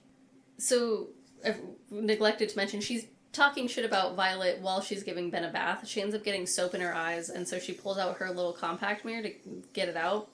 And Ben is staring at the mirror, like, sideways, because he can't really move his head, and he's kind of just glancing at it. This struck me. This was the one where, like, it didn't take you having to say anything. I was like, bro, why'd you do that? Yeah, and so what she's saying while she has this mirror and she sets it up on the Clawfoot bathtub and is saying, oh, Violet says you see him in the mirrors, something, whatever, and then she slowly drags the mirror along the Clawfoot bathtub, and you can see Ben flinch away from it. He does not want. And he's staring at it the whole time. It's not great. So she turns it on him, and he freaking like starts seizing. He freaks the fuck out. Yeah. And she immediately, like, she runs and closes the door. Obviously, it's for, like, Violet not to hear anything. And she runs over and, like, grabs him and tries to calm him down. And she's like, I'm so sorry. And I'm like, bitch, this is one of those moments in life where it's too late for sorries. You shouldn't have done it in the first place. Yeah. It's simple as that. She says, oh, you see them too, or something. I'm sorry you see them too, something like that. And it's just like... You kind of gathered that, though. Like, Caroline, you gathered that. And then the viewers saw you kind of put that together yourself. So for you to have to... I mean, if you had to confirm it... just put up a fucking mirror and stare long enough. Like, don't torture the old man who's on hospice. Yeah, it's not great. I don't know why you would do this. It's fine. It's not fine, but, no, you know. it's not. She's just bad at her job. Maybe that's why at the fucking hospital, people were just like, yeah, whatever. Just fucking do it. Like, do your thing, because we know that you're just... Maybe that's the secret all along. Maybe. Caroline's just... She needs to go be a dental assistant. It's just... this is not for you. That is funny. She tells Violet she's going into town, and Violet asks her a few times why. She just ignores her. She goes to the laundromat, and my notes, again, 50% of my notes are just screaming about this. You're messing with shit you shouldn't be. Mm-hmm. And you're just diving in deeper. Yep. So there's a room that leads off the laundromat that has some beads and stuff. It's got a brick dust barrier in the doorway, as we've seen before. She goes in, waits for... I don't know if they're called practitioners or not when it comes to voodoo. For Wicca and Wiccans, you know, that's usually the term. We say practitioners or the practice of. So I don't know with voodoo, but the shopkeep, at least, is what I go with, just so I'm not using incorrect terms here, is already with a different client. Who is talking about she's getting beat by someone, and so she's here for remedies on how to for that kind of stuff. And Caroline waits her turn, and then compares brick dust to hypnotism. Yeah, it pretty much says this is all psychosomatic. You know, if someone believes this kind of stuff, what would you do to help them? She kind of explains what happens to Ben a little bit, and this lovely woman stares at her and starts humming and puts a basket together for her real quick about everything that she would need for this. She then goes to meet up with a friend, right? Yeah. They're going over the information together. Yeah, they're at their flat again, at their apartment. And I can't remember her friend's name, I'm sorry. Jill? What threw me off is I put Kill, and I was like, who dies right now? Jill, yeah. Jill's like, you lost your damn mind. She's like, what the fuck?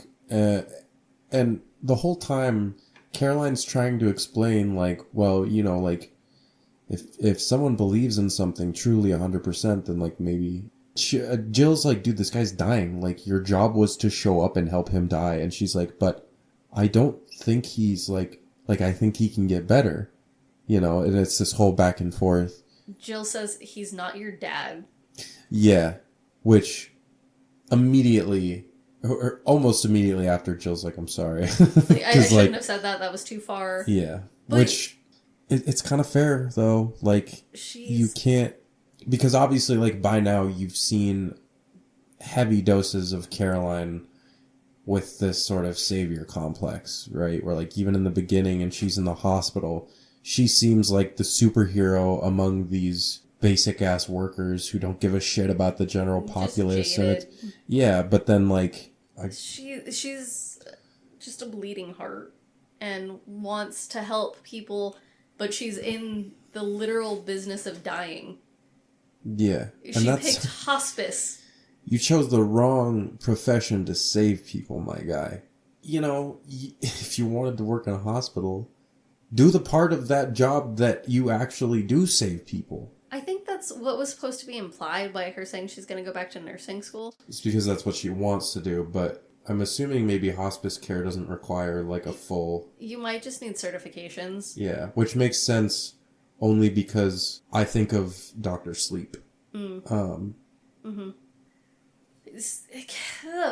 Caroline also says, if I'm not attached to them, I'm abandoning them, which is not the proper mindset to have in this business. Yeah, that's insane. This is bad for your mental health. That all or nothing thinking. First of all, you should almost never have that all or nothing thinking. Unless it's in a very, like, positive, motivational, like, get you to do the thing you want to do kind of thing. But, like, that's just dangerous. Especially in healthcare. Yeah, in healthcare, no. You have to be able to... You have to compartmentalize. Yeah. You have to go through that whole range. You can't just be here in the middle or you know, all the way down here just fucking, you know, putting it all away. Like, you have to... You have to balance that shit, man. Yeah. But this is where you really feel like she's using Ben as a surrogate for taking care of her dad. 1,000%. And so that's why I also say that Jill is justified in being like, he is not your dad. Yeah, no, I think Jill was totally in the right, and she has a line when they are originally outside the laundromat together where Caroline calls her out on not wanting to go in because she's scared, and Jill's like, I might not believe, but I'm smart enough to not mess with it. Yeah. And agreed. Yeah. I'm not gonna mess with that. I don't know anything. Mm-mm. Yeah. Nope, not happening. Back at the plantation, Caroline gets a bowl full of water, puts a cross candle in it, puts some herbs in the water, gets all of this stuff set up, takes it up to Ben's room, and again, in the same, like, explaining to Ben in a way that he's not fully there, like, I think you can heal from this, Ben. I promise you, actually, if you believe me, and I'm gonna make you all better. And just these promises that no healthcare person should ever make to someone. Yeah, on hospice, especially. Especially on hospice. And she has written instructions from the practitioner shopkeep about what she needs to be doing. She's got a big feather. She's putting anointing oils on this candle. She's got this whole, lack of a better term, ritual she needs to do about dipping her hands in the water and then touching his hands and then his shoulders and, like, washing away and all this kind of stuff. And then doing the smoke thing with the feather. And Ben's, like, has tears, or, like, one tear coming out of the side of his face. And a big thunder boom spooks her into thinking, like, something weird is happening. And Ben starts moving a little bit. You can see his hand move and, like, relax from across his chest. And he starts, like, croaking out sounds until he finally says Caroline. And that wakes up Violet, who has been asleep in front of the TV downstairs. You, like, just see her eyes open, and she's like, a disturbance in the force. And goes upstairs while Ben is just, like, saying, help me, help, Caroline, help. Yeah, and she's like, help you how? And he's like, he says, like, get me out. Or get me away. Something like that. And Caroline also has the gall to say, it was all... Yeah, oh my god. Ugh. He asks to get him out of here. And she's like, who are you trying to run from? Like, what the fuck? This whole time, Violet's trying to, like, come into the room, and Caroline had to hurry up and sweep all of the hoodoo stuff away so Caroline didn't see it. Or, so Violet didn't see it. And then you hear Violet start to unlock the door and all of this stuff, and... He goes to point towards the door... As Violet opens it, when she asks, who are you trying to get away from? Yeah. And then it clicks. And you're like, oh... Although I will say, my suspicions were right about him wanting to get away from her, but I did not know why. When did you start thinking that, like, that it was something with Violet that was affecting Ben? When she came in, when Caroline was first talking to him, and then Violet came in and gave him his medicine, and was like, oh, you have to give it to him in liquid form because he can't, like, swallow. I was like, no, this bitch is drugging him. Like, this is what's that movie where... Christine? Is that the name? Where the lady, like, finds her favorite author with a broken foot out in the Alps and, like, takes him in and makes him better. That was the vibes that I was getting.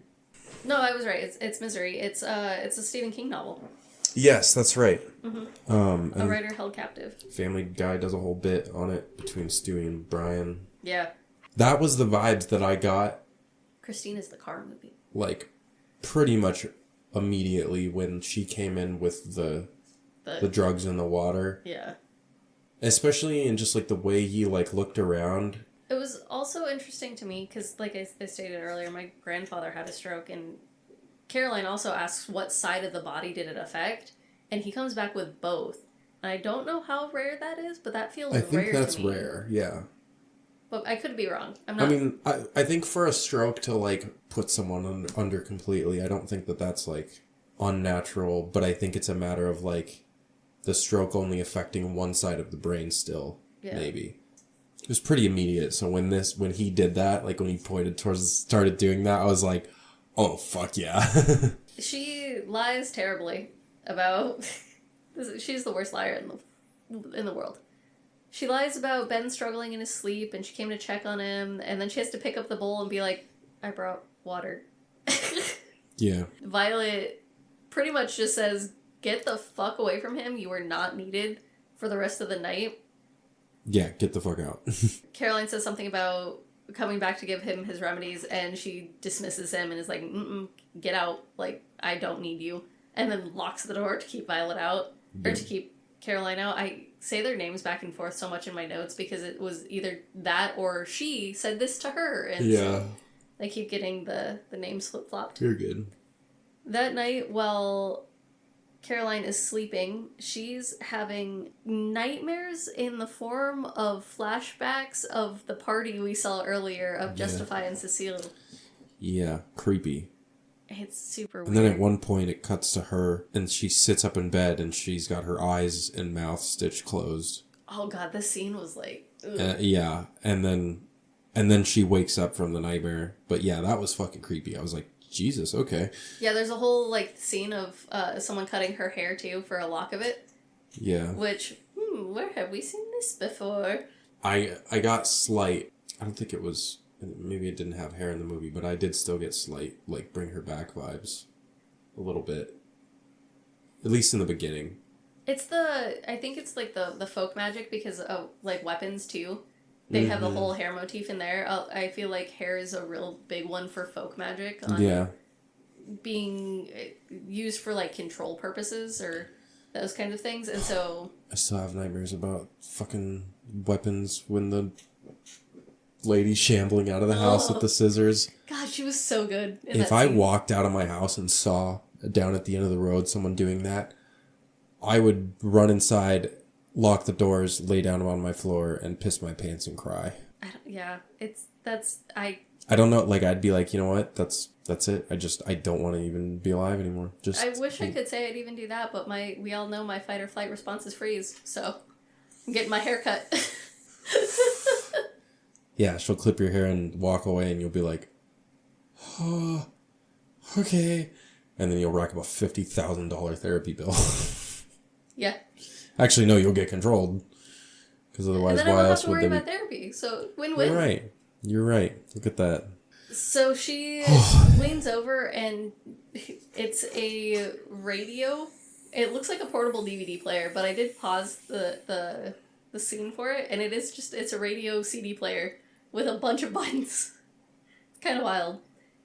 To check the time, and then moves her compact mirror that she's just left open, which this is a really nice compact mirror, because I don't know if you've seen your wife's, but those things usually just like fall flat in an instant. I guess she does have a metal one, but like, nice compact mirror. Mm-hmm. And she, like, moves it around and you see the shadow cross. And then as she's moving it, you can see Violet sneaking out her door. It's not Violet. It's Violet? It's not Violet sneaking out the door. Yeah. I thought it was one of the ghosts. Oh. Because she sees it through the mirror. She sees the door close through the mirror. Mm-hmm. And it's got Violet's clothes on, though.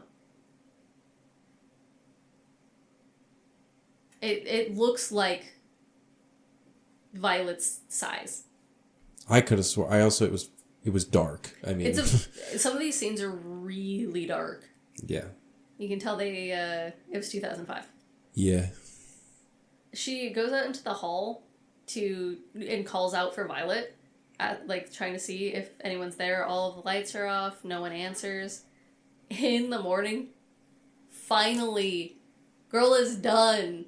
She is packing up. She's like, fuck this shit. It's not worth it. What am I even doing here?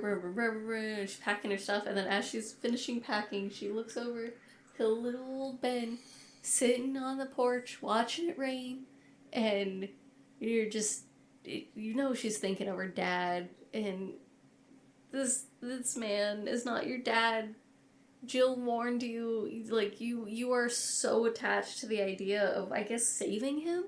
Yeah. I don't know what she plans to do. At this point, yes. I think it switched from caring for him to, like, I need to save this man pretty quick. Yeah, I just meant more in the hospice sense. Oh, yeah, I get you. In this sense, she's like, I need to get Ben out of here, but in a broad sense, what did you plan on doing? You can't save a man on hospice. Oh, yeah, yeah. She ends up taking all of this to Luke, barges into Luke's place. Is it Luke's house at this point? No, it's his office. Goes to his office, explains she thinks Violet's doing something, that, Ben is hurt because of Violet, goes off on the whole thing, and about hoodoo, and I love this with Luke, who says, yeah, my parents are pretty superstitious as well. We call them Baptists. And just like we've been talking about, it's the same with any religion. If you are not in that belief system, it sounds crazy to you. Because Caroline even comes back with, well, this is different. Why? Because you don't believe it? Yeah. Because you weren't raised with it? Even people who aren't religious still believe in things that other people don't. That belief still is a core of who you are and how you decide to go about the world. When people shut you down on that shit, doesn't it piss you off? Yeah. Wow, I can imagine it piss you off. So maybe don't do that to other people, because that's how it makes them feel. I did write in my notes, though. You're right, Caroline, this is different. I believe in hoodoo more than I do Christianity. You're correct. Yeah, honestly, or at least this form of Christianity. Whatever the fuck they turned it into no, we're not going to go there. She then says she has to know why the last nurse quit. So Luke doesn't tell her, goes and finds this other nurse at work to have her explain to Caroline why she left. And this nurse grew up in Louisiana. Her mom, good head on her shoulders, is like, you are not staying at that job. That plantation is haunted. Shit be weird. You get your ass out of there. And she listened to her mom. Yeah. Because when your mom tells you stuff like this, like, you listen. Yeah. Mom knew about the history of the house, too. And was like, leave. Yeah. And the nurse tells her that, no room. That's right. No hoodoo room put a curse on Ben. It was that woman. Nurse is like, Violet did something, and that's all I know, and I wasn't sticking around to find out. Caroline then asks, like, well, I thought it couldn't hurt you if you didn't believe in it. And the nurse comes back with, then you better leave before you do. Meaning, you better leave before you start believing in it. Yeah, which is such a great line, because, like, you don't have a rebuttal to that. It's just simply, like, you could say it's not real again, but that... She's not wrong. She's not wrong. Like, if the whole thing is you have to believe for it to work, and you're even inkling, and she's already kiltered in believing because she even went to the hoodoo shop. Like, she's tilted that way already. Yeah. You are very much in the zone of almost believing. Get out. Even on a chance. It's just not worth your life, right? You're like the one thing that you have. It's not worth gambling over being right. You can, like, okay, you can live on in blissful ignorance thinking you're right and just still leave. I don't know. Having hindsight in some of these horror movies can be so frustrating. It is, especially with how we live our lives, just trying to put ourselves in these situations and just being like, you've had so many red flags, and now you have another person telling you, get out while you can, and you're still choosing to stay. To be fair, the difference between us and Caroline is I don't think Caroline's been to a day of therapy in her life. No. And so, you know, yeah, when we watch these movies, half the time it's us just being like, this isn't how you talk to your husband or wife. This isn't how you should, like, yeah, this isn't effective communication. Yeah, it's so funny, but I mean, that wouldn't make for a good horror movie protagonist because they'd be too smart to fucking, you know. I think the thing is, less hindsight and more we have such good movies now where I'm not questioning the protagonist all the time. That's also fair, though, because, like, Weapons is a great example. When you're in that position of, like, the teacher, you don't agree with her being a fucking alcoholic and, like, drinking and driving and drinking at school. And stalking a child. But also, they frame it in such a way where you're like, I understand. And I totally get where you're going. And, like, the hardships that you're dealing with, I wouldn't, you know. Bring Her Back is also a really good one. Yes. For the older brother. Oh, my God. And even the foster mom, you understand where everyone's coming from. Do you agree with them? No, but like that moral pull is what makes those movies so good, because you're not sitting there at the end with a clear-cut villain.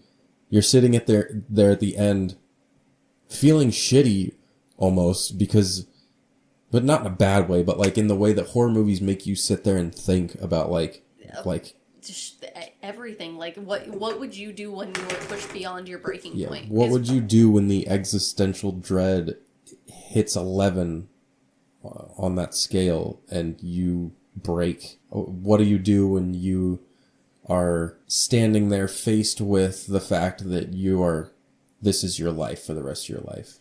In cases where horror movies end badly, where it's just like, there is no happy ending. Everyone's dead. The monster wins. Like, Oculus. Not everyone gets a happy ending. Oculus's ending is depressing. For Caroline specifically, I do want to put a pin in her character and bring it back at the end after we have a few more answers. It goes along with my other theory about why Violet wanted to keep her around. She and Luke drive back to the house, and she has him stop by that same gas station, explains the red brick dust in front, the bones, explains that, pretty much saying the backwoods are, I can't remember the exact term she used, is it infested, overrun with, believing that this is real. Yeah. And you can hear the Papa Justify record playing again, so they follow it and walk into someone else's house. It's another building on the property of the gas station, but they just wander right in. And I love Luke's line of like looking at her and being like, Mama raised a gentleman, and makes her go first. Yeah. Because why are you just walking into someone's freaking house? Yeah. And she doesn't stop there, because she walks in and she talks and is talking about Papa Justify, and the old woman who's sitting with her back to them says there's no record here, there's no nothing. And then Caroline just waltzes in and then starts looking through all of her albums, all of her records. I'm just like, what is loose in your brain that this is an okay activity to do? Yeah. Again, I think the director may just not have had... I think he had an idea of, like, this is the character, and this is what I want the character... Like, this is... Then the character... Like, the main character is going to do this, and this is how they're going to figure this out. I don't think they really thought through, like, is this how a person acts? It's a very, 1% of the population, I think, would do this. And again, back to putting a pin in these choices, it all correlates at the end. You know what? I think, I might have something that we may say the same thing, honestly. But yeah, it's kind of all fitting together. She then asks if this woman has the conjure of sacrifice, and the woman's like, Caroline says she has it, and the woman comes back with, if you had it, you wouldn't be saying that, because that's the pretty much the eternal youth that lets you live forever, or live for a long time. Keeps you from dying by sacrificing someone and taking the years they have left. Yeah. That's how she describes it. It starts raining again. She and Luke run out and fight about what to do with Ben. And Luke's like, what are you going to do? Just kidnap him? Like, give me some time. I need to call police. I need to get all of these people, and no one's going to happen until morning. And she's like, cool, then I've got the night. He's like, okay, at least get some damn evidence. Like, you're just spewing stuff. We have nothing to say. Violet's done shit. At the house, we cut to Violet cutting Ben's hair again. In the kitchen, and she's cooking up some nice gumbo, and she pulls out Papa Justify's book, and then tears a page from it and folds it up, puts it in her apron, and you're like, oh no, there's some stuff happening. And they also have, like, for the gumbo, there's a chicken out, and that always, for me, because of the way we're taught the voodoo hoodoo situation, I always associated chickens with it. Mm-hmm. And so that being out also felt like some but it was crafting was happening, but it was on the stove for, like, food. Not initially. She chops up She chops off the feet of a not good looking chicken. It still has, like, feathers and shit on it. Yeah, it's not completely defeathered. It's like she did not get a chicken breast from, or like a whole chicken body from the store. She, like, killed her chicken in the backyard. Yeah. Again, like you said, that kind of stuff screams hoodoo, because, animal sacrifice, or, like, blood, or actually sacrifice. I don't think they do either. I know, like, there are blood rituals in a lot of different religions and folk magic and stuff. I just don't know enough about hoodoo to say that this is, like, they cut chickens and bleed them dry and do the whole ritual. Yeah, I think when they do use chickens, I don't necessarily think it's for sacrifice. I think it might be for, like, the feet, or, like, the parts, you know what I mean? They're like, I feel like it's a very like, chicken gizzard for some reason would, like, be in, like, a spell. It's like a, what's the word? Not like a, it feels very much like a hunter, where you use all of the parts you can use. Yes. That's how I feel about what I know about They hoodoo. ate as much of the chicken as they could, and they used the rest for spell. Like, yeah, you use everything you can from the parts, and it does have that feel. What I was reading up on it did say it hoodoo has, like, a mixture of, like, the Haitian voodoo mixed with indigenous practice in the States and, like, stuff like that, and using all the parts feels very indigenous to me. It probably is also very Haitian. I feel like most people are very good about, if I'm going to kill a thing, I'm going to use all of it. There are a lot of places in the world who utilize every part of the animal. And it's not by making chicken nuggets. Nope. The note she takes out has chalk, sulfur, blood, hair recipe on the top. It doesn't say recipe, but it has all of that on the top, and you don't get to see what the bottom says, but it has, like, the summoning circle thing on it. Caroline goes to her room to find the album, and she can't find the album that she stole. And in my head, I'm like, yeah, the sheet that had helped me on it wasn't in your cabinet. Like, why would you think your room is a safe place if... Yeah, if the shit's been tampered with. Yeah, but I think, I don't know, she kind of brushed it aside that she might have imagined the whole help me thing, which is is wild, but that is something I feel like people do in those situations when you don't have the physical proof. You're just like, maybe I imagined it, I guess. Yeah. But Caroline goes out to the shed and she steals some of the brick dust, and then you're like, oh no, if you're stealing brick dust to use, you are in the camp of you believe this works. Mm-hmm. And now it's too late. You should have left by this point. Yeah. She lays a line of brick dust down in front of her, on the inside of her door, and then lays the carpet over it so you can't see it.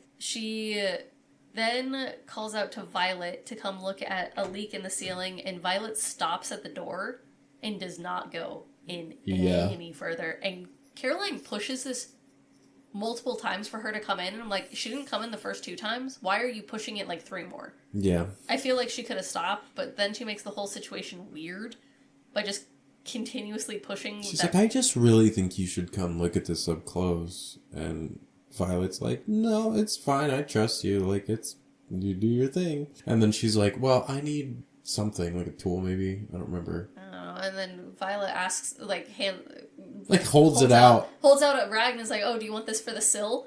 Doesn't go into the room, and Caroline holds out her hand like, yeah, I'll take it. And bring it to me. Violet laughs, and the tea kettle goes off, and she's like, I'm gonna go make some tea. Mm-hmm. And says that she wants to have her for dinner, that they should have done this nights ago. When Caroline first got here, they should have sat down for like a formal dinner, had the whole, I guess, introduction night, or just, Southern hospitality. It's your first night here, let's have a good dinner. Yeah. They're at the dinner table, right? Next. Yeah. And this is so awkward. It's one of those long dining tables, and but we see this before they sit down for dinner. Caroline doses multiple of the sugar cubes in the sugar container. That's right. Because Violet always puts sugar cubes in her tea. And when I say tea, it's sweet tea. It's like a glass of tea. It's not a cup of tea, a mug of tea, a teacup of tea. Yeah.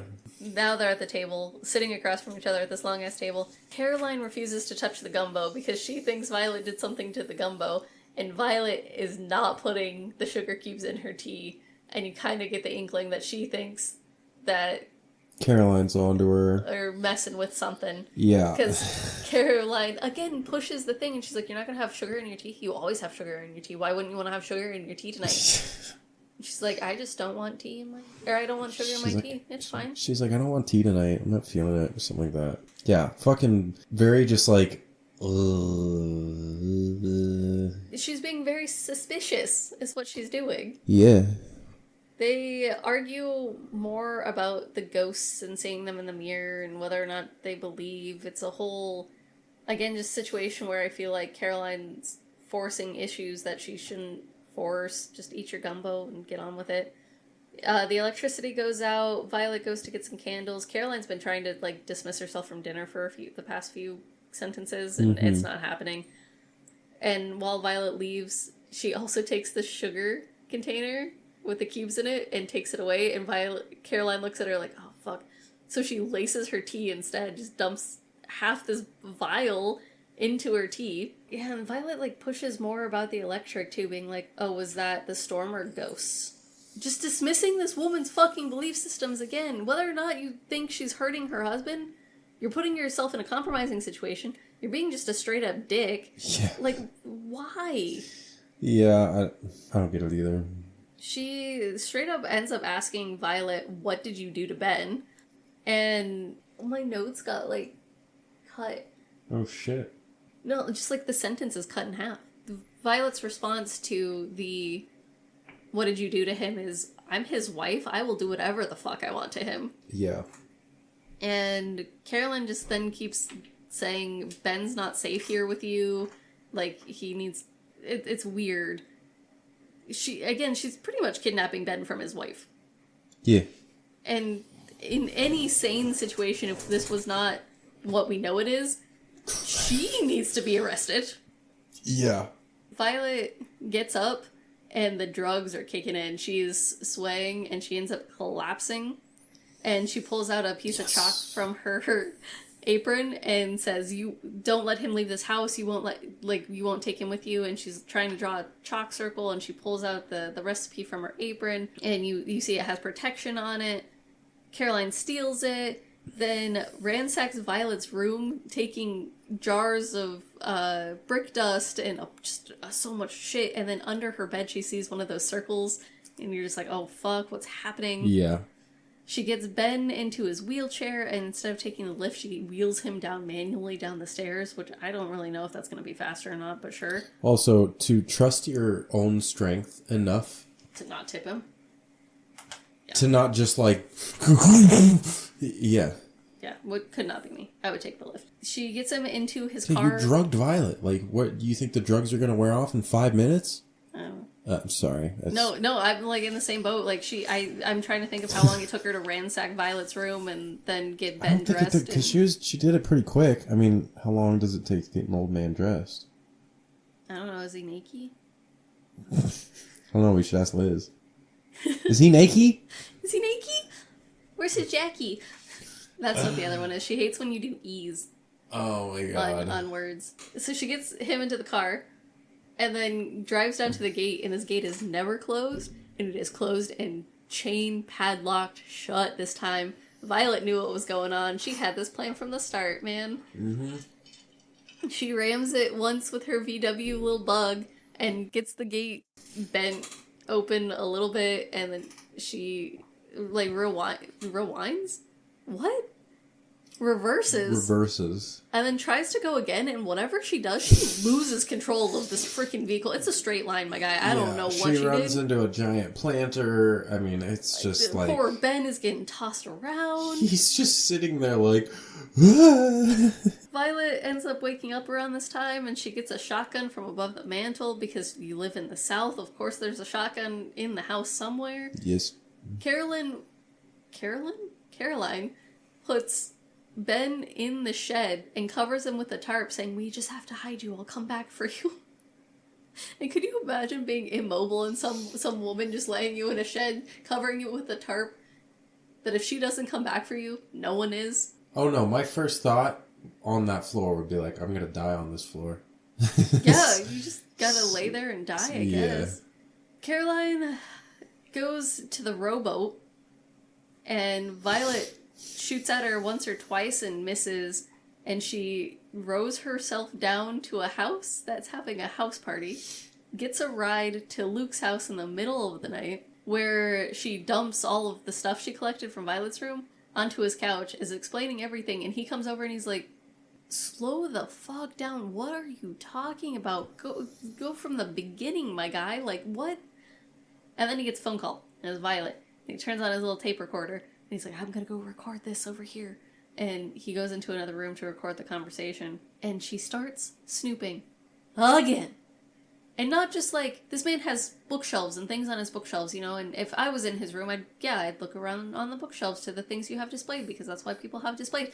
She starts moving shit around his desk and looking at his records and finds pretty much laws and, wills and trusts for dummies and law for beginners and all this kind of stuff. And you're just like, oh... What? Yeah. Then there are a bunch of, like, candid PI photos of her. There's a 3-snake ring and a broken skeleton key that she, again, snooping. Yeah. And you're like, oh, Luke's a part of it. Yeah. And he comes up behind her and starts choking her out.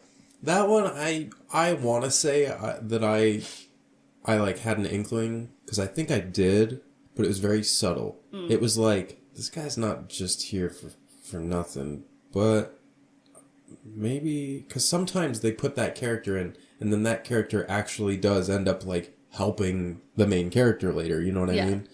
So that's why, I think that's when my brain kind of, like, shut it off. But then when I saw that, I was like, oh, okay. Yeah, makes sense, right? And she wakes up in the car with her mouth gagged, and they're back at the plantation. Luke is talking about... Oh, they're on their way back to the plantation, I'm sorry. On the way there, Luke is driving, and he's talking about how looking around makes it feel like a whole new world or rebirth, or almost like dying. Except I wouldn't know what that's like, and you're just like, what? That's a weird... What? Yeah. That's, I feel like a semi-breadcrumb, depending on where your brain is at in this movie. And it's either a breadcrumb or, like, something you piece back at the end of the movie, depending on how your brain functions this movie. Mm-hmm. He has to physically drag her back inside, where Violet's like, she hid Ben, we gotta find him before we can do everything. Caroline says, you want me, you want to sacrifice me, and they kind of just ignore her, saying, yeah, we can't do shit, like, everything's set up except we need Ben, like, we can't... She doesn't really exist in this moment, they don't give a shit about what she's saying. Caroline makes the executive decision to say where he is, so she tells them where Ben is. Violet goes to get Ben. then she convinces Luke that she just wants to die with a picture of her dad, so she bolts into her bedroom, shuts the door behind her, and there's the freaking dirt line for starters, but then now we also have a door between them. Luke goes to shoot the door, and it's a double-barrel shotgun that you get 2 shots, my guy. And there are no shells left in there. You're done. Mm-hmm. Sorry, a lot of stuff happens really rapidly, so that's why I'm not saying anything. It's kind of just like getting through some of this stuff. Oh, and while that was happening, she was trying to buy time by, like, telling Luke, oh, you're doing this because she's teaching you, she doesn't actually care about you, blah, blah, blah. She's trying to, like, buy time while she's sneaking in there. Violet gets Ben from the shed, where he tries to attack her with some shears, but obviously he's really weak, and that doesn't work. Then the whole bedroom door thing happens. She breaks out the window, and cuts her binds on the shattered glass of the window while Luke is running through the house trying to get to where she is. And then she runs right into Violet, who is like, she's right fucking there. She climbs the trellis. We've talked about this in other movies. Don't climb the trellis, especially this one is attached to 2 points. That shit's gonna break. It's not like the trellis in Black Christmas where that seemed like it was attached to the entire house the whole way up. It was like a design choice built into the house. That's not what this is. This one's attached at the gutters and at the ground. This is not a sturdy thing to be climbing. Nope. She gets all the way back up the stairs and she is putting bread dust? What is happening? We're almost there. She is lining every entryway and doorway and all this stuff with brick dust. And she's spending way too much for this, by the way. I think she's using way too much. I know she's in a hurry, but like if you need to ration this shit, my girl, like if this is what's supposed to get you through the night, like get to where you want to be and do it. Stop wasting it on random doorways. Do a sea bear circle. Just make a circle around yourself that's like 5 feet wide. I was thinking just pick a room. That too. But she goes upstairs. I guess they are shooting at her. Yeah, that's what I was like, you need some type of... I would have picked a room or something. And it works because Luke can't pass it. He enters multiple ways and saying like, oh, I can't get to the stairs, oh, I can't go this way. Like, it's working.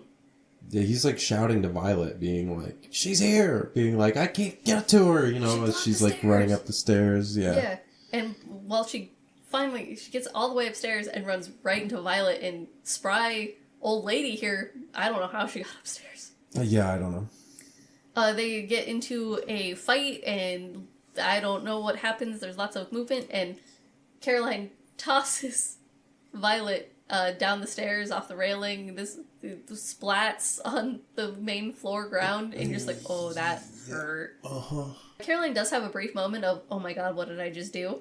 Before she realizes that she's still in trouble. Yep. She grabs the landline, locks herself in a room, and calls the cops. Then calls 911, and calls 911, and then calls Jill. And while she's calling 911, the lift starts moving. You're like, oh no, the lift. She didn't block off the lift interest. They don't need to be next to the stairs if they can just go up the lift. And she's telling Jill, I need your help. This is where I am. Everything is real. Like, she believes it all. This is where she is. Violet army crawls her way down the hall to the room, drags her way to the door. The room Caroline locked herself in is like the entryway to the attic, and so she gets up into the attic proper where there's the ritual we saw earlier already set up with all the candles and all of the mirrors and all of these things. Mm-hmm. She decides to follow the recipe she stole from Violet by setting it up in the middle of this pre-set up candle circle, which seems like a bad idea to me, but go off, queen, I guess. She does blood, she finds the chalk, she finds the sulfur, she does all of this, she grabs a bunch of... all of these ingredients are here. Yeah. And so she does a circle, and then she cuts her hair, and she splatters her own blood on there, and does the sulfur thing, and I'm just like... You don't know what this is. Yeah. If it was set up when that hadn't been set up before, don't you think that, oh, maybe someone else intended to use that? For maybe this purpose. Maybe the bad person intended to use that. I don't know. Violet drags her way in and says, well, child, I think you broke my legs. And drags herself up using a mirror. Violet has... My god. Caroline has a knife and is pointing it around. saying, "You see this? This is a protection circle. You can't get in here." And Violet laughs, saying, "The only thing that protects you from leaving it. That does nothing. This is exactly what we wanted, right?" Yeah. Violet explains they've been waiting for her to believe because it doesn't work unless you believe, and the super proves she believes, and then she starts chanting, "I don't believe." Violet turns a mirror towards her, where it flashes the sister from the original, and then it flashes Cecile at one point, and then it goes through everyone until it shows Violet, and then it goes back to Caroline, and the lights are at... This is a lot. It's a lot.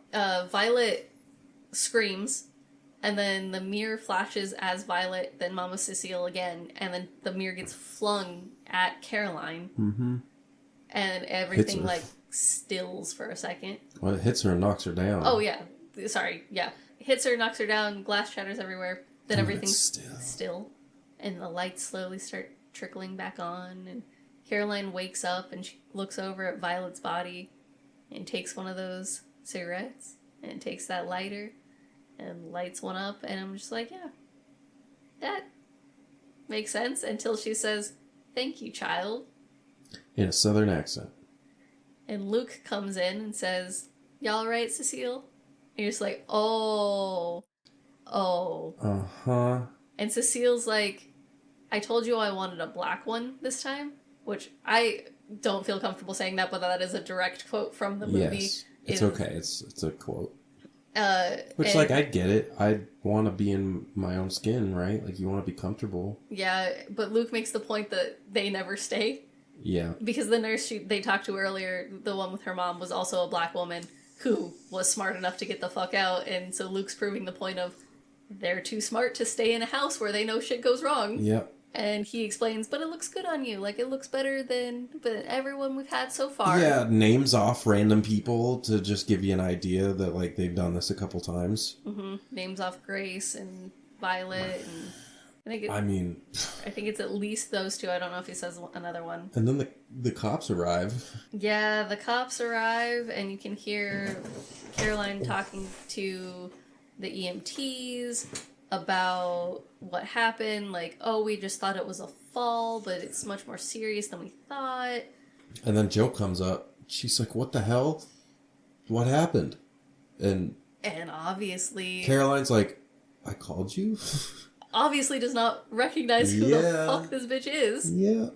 Luke introduces himself, and so when Jill says, "I'm Jill, her roommate," Cecile, as Caroline, is like, "Oh, right, yeah, no, I super called you. They just need real help now. I mean, I can't do this anymore." Caroline also says, "Oh, this is, like, my fault. I should have been better." And then asks if Jill will ride in the ambulance with the Devereaux while her and Luke meet her at the hospital. And Jill's like, "Yeah, whatever you need, I guess." And you get this shot of Caroline getting wheeled into the ambulance, and As Violet, though. Yeah. So I tried to differentiate. We have Caroline, Violet, Cecile, Caroline. Yeah. So we have Caroline in Violet's body getting wheeled into, or gurneyed into the ambulance with Ben, who is actually Luke, also in the ambulance, and they make eye contact, and God. Oh, man. That's one of those moments where you're just like, what would you even think? And so the thing is, right, is they're not getting whatever drugs that were getting fed to them, right? So even if they tell people what happened to them, who the hell is going to believe? Exactly. Whew, man. And it ends with Cecile as Caroline putting on her snake ring, and Luke also said that the house was left to Caroline. Yeah, so. He's like, they must have loved her so much, and Jill's like, why? And he's like, because they left her the house. And you're like, oh, fuck. It's like a multi-layer scheme. Yep, so you get the crazy. This is how they got the house originally, and then it sinks in, if you didn't connect the dots already, that they were in the kids when they watched their original, like, the bodies, and then... Which is very fucked up when you think about it, because those people just burned a bunch of kids. Yeah, those white folk just burned a bunch of little kids. Yeah. Yep. And that's it. It's a slow zoom out away from the house and some old music. Yeah, and then the pinned theories was you get the idiots that you can take over, right? You get the person who's making all of the bad choices and continue to make the bad choices because they're the ones who are gonna stay. Also, it's easier to fuck over a character in a horror movie when you don't make them super likable, which is why it clicked now that, like, maybe that's why we don't... Maybe that's why the producer was like, let's just, like, she'll just fucking go in. She doesn't care. And, like... Yeah, because, I mean, it sucks at the ending, but I'm also like, Caroline, you're an asshole, like, 75% of this movie. Yeah, holy shit. It's a great movie, honestly. I'm glad you enjoyed it. It's a good one. I really enjoy it. I think that it's definitely one I'd watch again at some point in my life. I could definitely show it to Tay. There's no gore. Mm-hmm. The jump scares are not really that jump scary. No, and it's very specific, right? Yeah. It's not like this happens everywhere. This is a very specific situation, which I think sometimes helps. Mm-hmm. Like I stated off air, the DVD has so many extra features. It's got how to make the best gumbo. It's got director's commentary. It's got the research they did into voodoo and hoodoo, and it's got so many things. It was so cool. I didn't even get to go through everything because I watched it too late in the week to cover everything. But everyone also said they had a great time working on this movie, that they just had a blast, that the director was so much fun to work with, and I always love hearing that too. Yeah, you know what? I love talking about the movie. I loved watching the movie. Some movies I find don't hold my attention as well as others, and this one definitely held my attention more. Yeah, I think it's a great one to add to the list. Yeah, you guys should check it out. In the same note of what is it? What do we say? Friend movie night. This is a good friend movie night. This is like actually a solid one for a nice friend movie night. It's not one where you have to like preface anything to your friends. No. It's one that if you want to, you can theorize as you're going, or you guys can just chill and watch. Yeah. Probably like a pretty solid level 2 horror movie. Mm-hmm. It's a pretty good intro. Like you just stated, it's not a lot of gore. It's very situational. There's not too many jump scares. It's pretty good. It's good. Go watch it. Go watch it. Thank you for listening to this week's episode. Follow our Instagram and threads at No Cell Service Pod. Until next time.